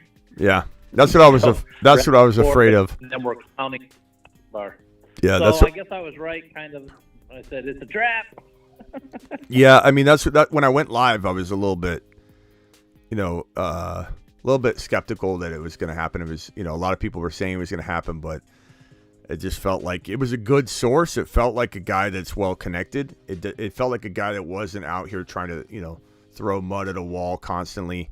and just try and make it like it was rare. We don't hear from him in situations like this all the time, so I felt like maybe Akbar's onto something here. But here's the report that Ron's talking about. I haven't had time to report on some of this stuff because we've just been so busy on this thing. I kind of wanted to do a separate video on this, and I may or may not still do it. But here's the report that Ron's talking about. Let me put it on screen here, if I could get my system to recognize what I'm doing here. Hold on. A lot of moving parts here. So pumped about today, man. It's been great. Come on. Where are you? It might come through in a second. Today it gets good direction going into the draft. It was important.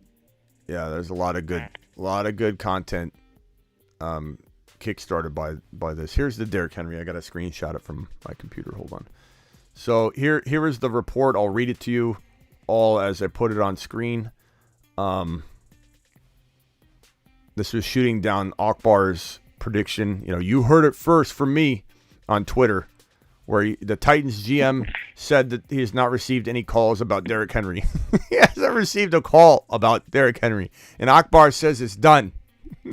So now guess what, Akbar? You burned your bridge with us. You didn't have any kind of reputation with us. You merely had that, profile where we're like, this is a high profile guy. And we thought, okay, Akbar might be onto something. It might be like Trey Wingo, where he's got information. Trey Wingo was right. Trey was fed information. Maybe Akbar's getting fed information. But no, we've got this right here refuting everything Akbar said. This directly contradicts multiple reports, which came from Akbar, that have surfaced over the previous 2 weeks regarding running back Derrick Henry ranging from specific discussions and teams shopping. Okay. Where the truth lies is speculative. Henry's due $10.5 million base salary and will count a massive $16.37 million against the cap, likely adding fuel to the fire surrounding a potential trade out of Tennessee. I still think there's an opportunity. If I had to guess, Buffalo. If I had to guess that Buffalo gets either Hopkins or Henry to one-up the Kansas City Chiefs, who could then one-up them back, by the way. But if the Buffalo Bills don't get Henry or Hopkins, what are they doing? What are they doing? Why on earth would you not bring in Derrick Henry or DeAndre Hopkins using a second-round pick? It puts you over the top. So we'll see if they do.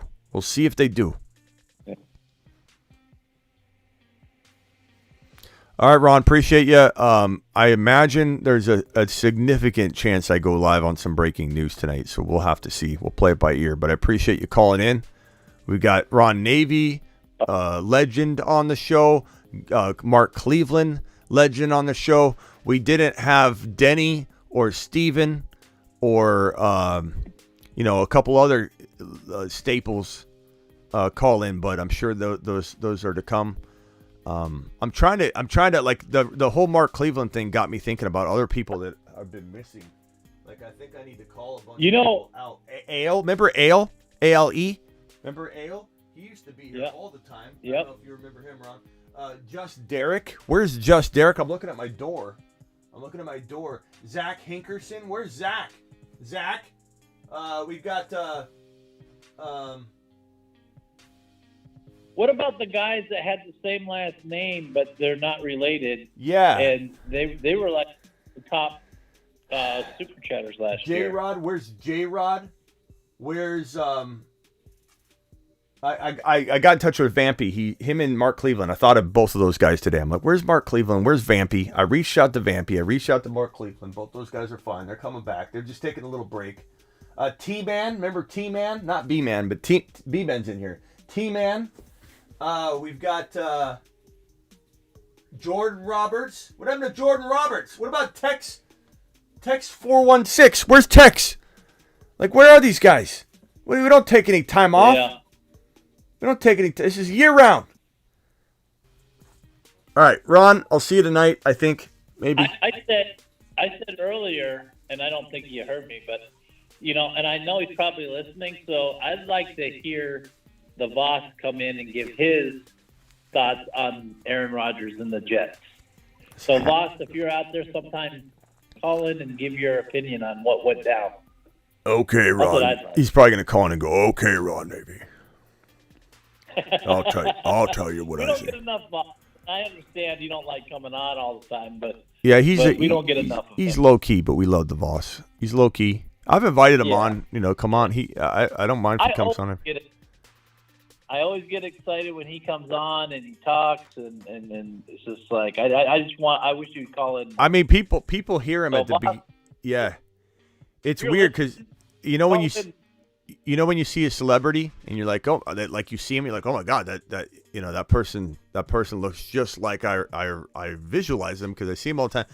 That's where, like, when you hear Voss live from the Fantasy Football Show. When he calls in, it's like, it's weird. You're like, oh my god, that's him. That's him. Yeah. He's he's got that unique voice. It's like you're listening almost like to a movie trailer, Yeah. Where's G Money? G Money's been coming in. G Money's been coming in here quite a bit lately. He's been coming back around. Yeah. Silver comes in and out, but yeah, we do need Silver Rapture here a little bit more often. But all right, guys, I got to go. Yeah. Ron, I imagine being live for some breaking news tonight. I just kind of picture it, but if not, I'll see you all tomorrow.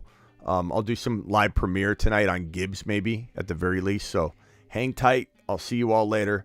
Appreciate you, Ron. I'll see you later. Yes, sir. Later. Right. I'll leave you guys with. Let's see here. I'll leave you with the Breece Hall is 8 foot tall and a little Bijan Robinson action. Let's go. Get Breece. Breece Hall is 8 foot tall. He will always answer the mother freaking call. Don't let him fall. In the third, don't stall. Just give Batman the freaking football. He's Breece. He's Breece. He does a hell of a job. A hell of a job. A hell of a job. Breece Hall, please report to the moon. He does a hell of a job. Hi, my name is Bijan Robinson. I like long walks on the beach. And, well, I also like scoring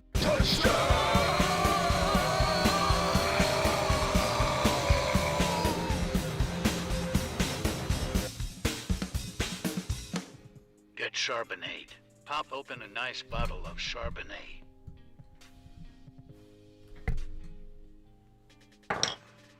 See you all later.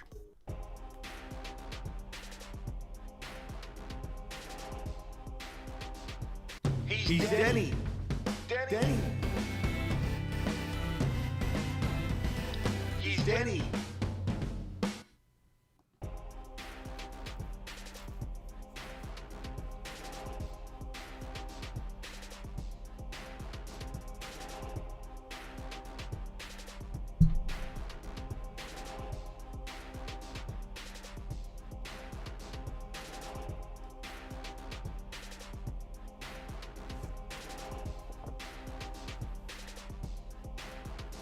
Guys, don't forget, as Terry Roberts just said, I'm live during the entire NFL Draft Round 1, Thursday, 1 hour before, same time, 7 p.m. Eastern. We're starting at 7 p.m. The draft starts at 8 p.m. Eastern. We're starting at 7 p.m. Eastern like normal on Thursday, and we're going all the way to midnight. Let's ride. NFL Draft Country, let's ride. Bijan Robinson Country, let's ride. Garrett Wilson, Aaron Rodgers, Breece Hall Country, let's ride.